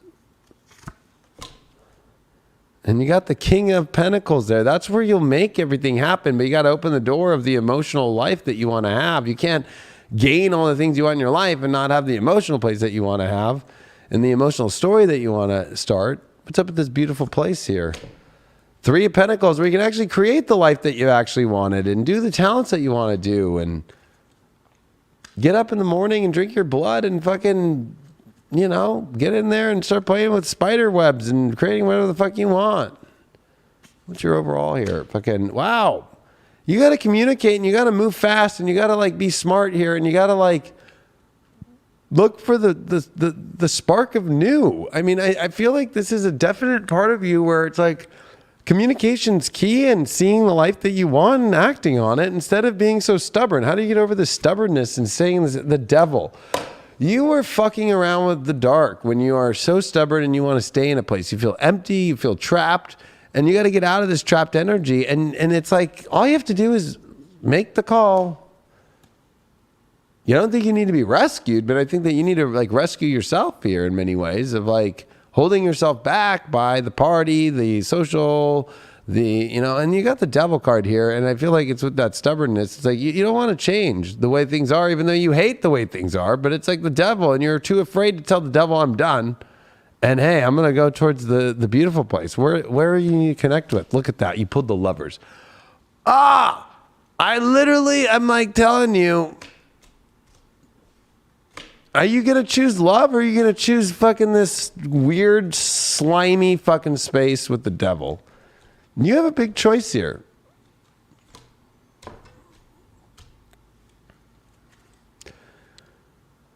I know it's not easy, Scorpio. What does Camelot have to say?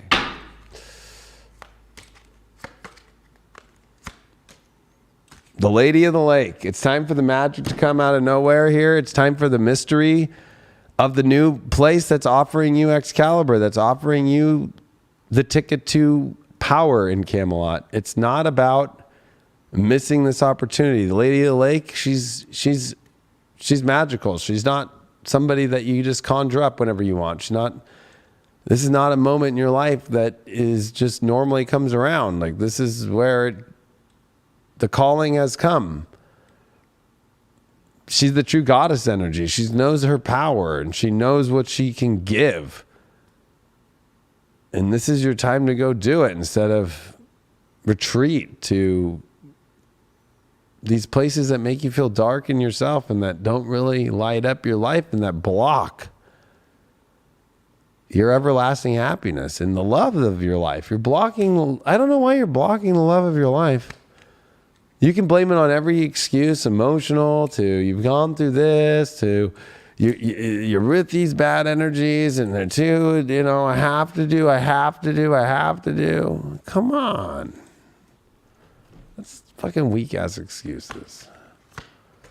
Wow, you got the Leo card here. It's time for you to love. I mean, you got the Lover's card. That's what the message is about. You got Leo here.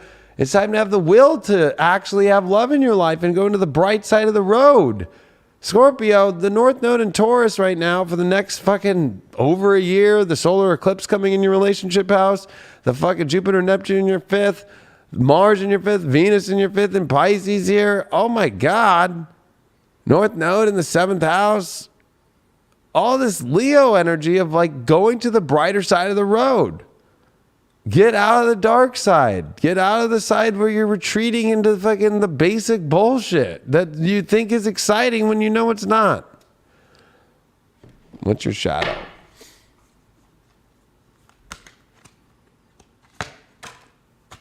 Hope. That's not possible. No, I want bright aspects, but no, that's not possible. I want my wishes to come true. That's not possible.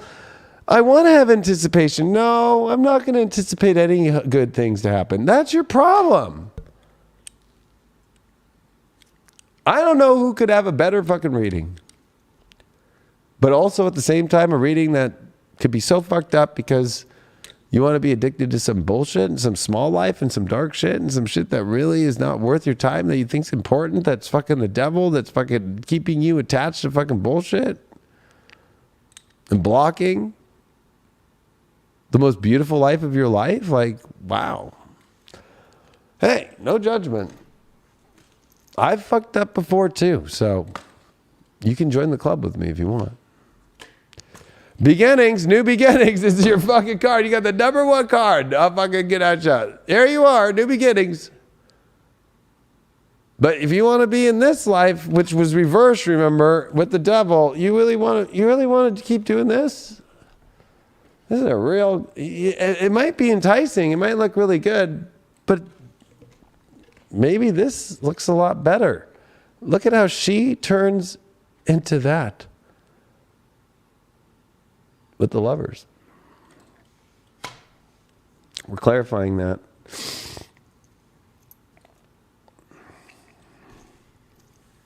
Oh, here they are. What'd you give with that new beginnings card? Oh, the Wheel of Fortune reversed. Oh, the new beginnings are there, but you're too much in control of, I want to control how everything goes and my time and my energy and how I do it and when timing's right for me. I'm telling you, you're going to miss out on the ultimate fortune of your life because of your control and your stubbornness. And no, I got to do this instead, or I got to do this instead. You're such a fucking idiot. Oh, what is the Avalon card that you got here? The Grail Knight. It's time for the quest. It's time for romance. There's some illusion there, but it's seeking the sacred. It's the illusion when you're not seeking the sacred.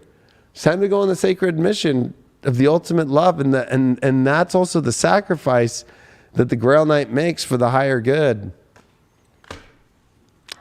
I'm going to give you a clarifying card on that one. That's fucking...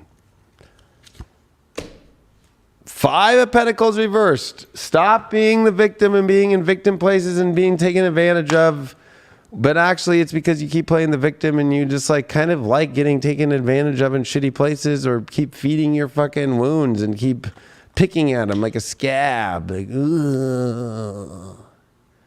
Stop that shit. Let's see how you're being dumb and how do we fix you from being dumb right now, okay? We're all doing this for every sign, so... I use the majors right now to help one major to see, hey, this is where you're being a retard. How am I gonna help you get through this shit? All right, let's see what we got here. The Temperance reverse. Stop being in the fake life, the not natural life, the energy where you know you're not living in your fucking true like real, natural, beautiful state, and you're in a toxic place that's unnatural. And you're too afraid of the natural flow of where life's going at that Wheel of Fortune reversed with fucking the new beginnings. So it's like, oh, here's new beginnings. Now I only want new beginnings when it's my time. Okay, well, you're going to miss out. Bye-bye. All right, Sag, 6th house, Mercury. This is you having to communicate and be more optimistic about your reality needs to change, and it's time to take the trade. And be optimistic. This is the fate trade of an open new world and a new reality that's positive, a new adventure, but you have to change your environment and you have to communicate for the world that you want. And you have to be in communication for the world that you want. You got to be specific about the world that you want, and you got to actually go for it and you got to be excited for it, and you got to do something. You can't just sit around and stay in the same pattern. Back to you. Yeah, Scorpio, this is such a big time for you, and full moon in the 12th house could definitely be, I think it's trying to get you out of subconscious patterns. Like, this could be a big release of blocking your vulnerabilities, blocking your... honestly, it all comes back to happiness for you. And it's like true soul identification, not just like your ego saying, I want it this way, or you're going control issues, but like true soul happiness that could be romance or love, all these beautiful things, all these very creative things in life. And I think with Saturn at the bottom of your chart in Aquarius, square the nodes, this is like, if you're going to block yourself emotionally and suppress all your emotions and suppress all the things that can actually help you grow the most beautiful life that you want, you're not going to have the happiness in relationships. You're not going to have it in love.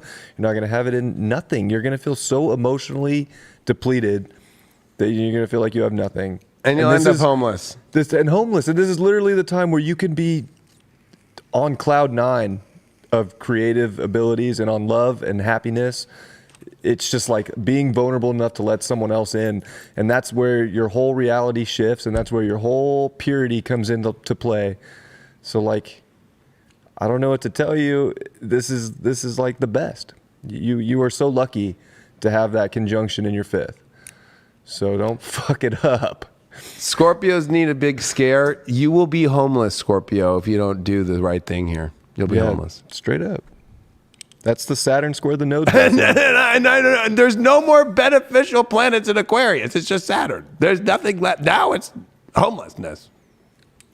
I don't know. Homeless. Fucking like...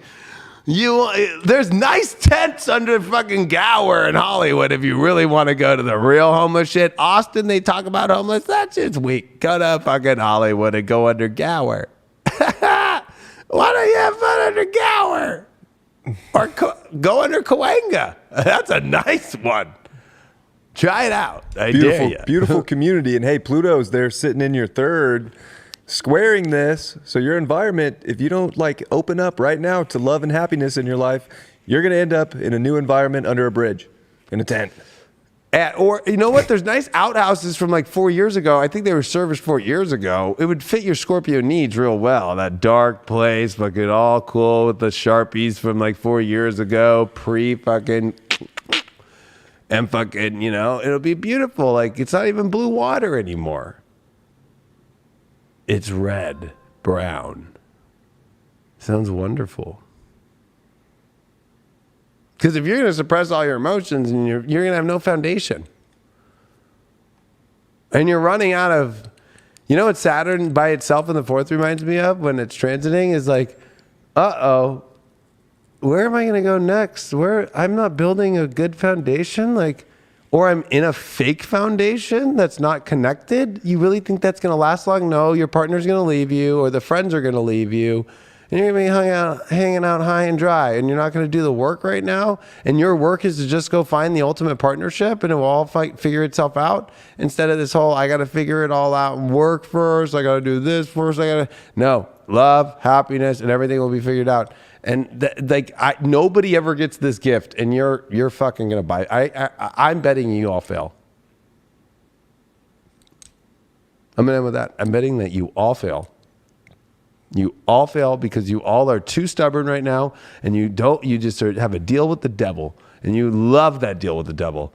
That toxic fucking dark place of you feeding on your pain, and trying to suppress it to fucking, especially full moon in the 12th house is your addictions to unbalanced shit and bad toxic people and bad toxic places in yourself that are unbalanced. And kidneys are rule Libra, so alcohol, drugs, all the crazy shit. Toxic love. Well, I don't even think they're in toxic love. I think they're avoiding toxic love. Oh no, they're even avoiding toxic love. Yeah. So good luck with failing.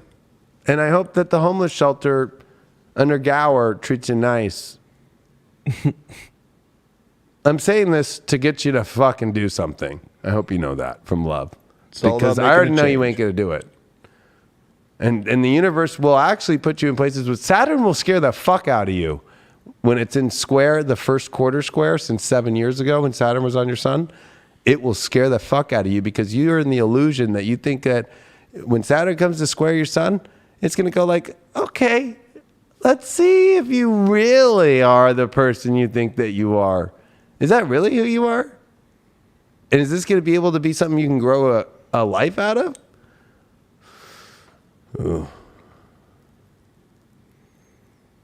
Well, that was Deep Love Tarot. That was good. That was a good show. It was a good show. Loved having you all. Sending you all the best. Please share this everywhere you can. Join my Hypergate Manifestation Masterclass. It starts next week. There's only a limited amount of spots available. And I had triggered it to end with a certain amount of people, and it fucking did. That was what actually happened. Elizabeth hit me up. It was like, it's not selling. I'm like, it fucking passed the limit that I had set it at. So I opened it up to get fucking to the last part of this limit. So fucking, if you want to be part of this, go on to highvibe.tv, click on manifestation, or go to highvibetvschool.com. That's where the school is at. For anybody that is High Vibe TV is High Vibe TV, but the school is on a separate platform, so it's not the same credentials or logins. It's the same, it's High Vibe, but it's not the same credentials, and it's a different platform that I use for the school because I want to teach a school. I've always been doing. It's a full academy school, and this is going to be live where you could be with me instead of watching recordings like my other schools. They're all live, but I film them in a way that people could watch for the rest of their lives. And I could sell for the rest of my lives for people to teach. So, but if you want to be live where I answer the questions and be part of the magic in the moment, this is where you get to do it. And you can have time in the room with me where I answer your questions. So this is it. I did a whole 30+ minute trailer about it, all not, like talking to you about this whole thing. It's all up there. Join now. We start next week. This is going to be the one. Boom. Please spread us as far as you can, like the seeds of love, and make sure that you're a member of High Vibe. Go on our apps, right? Boom. Or subscribe to our website for the best deals, and you can log into the apps that way to watch the daily content, weekly content, deep astrology, full disclosure, all the awesome shows. Appreciate you all, and we'll see you on the next Deep Love Tarot.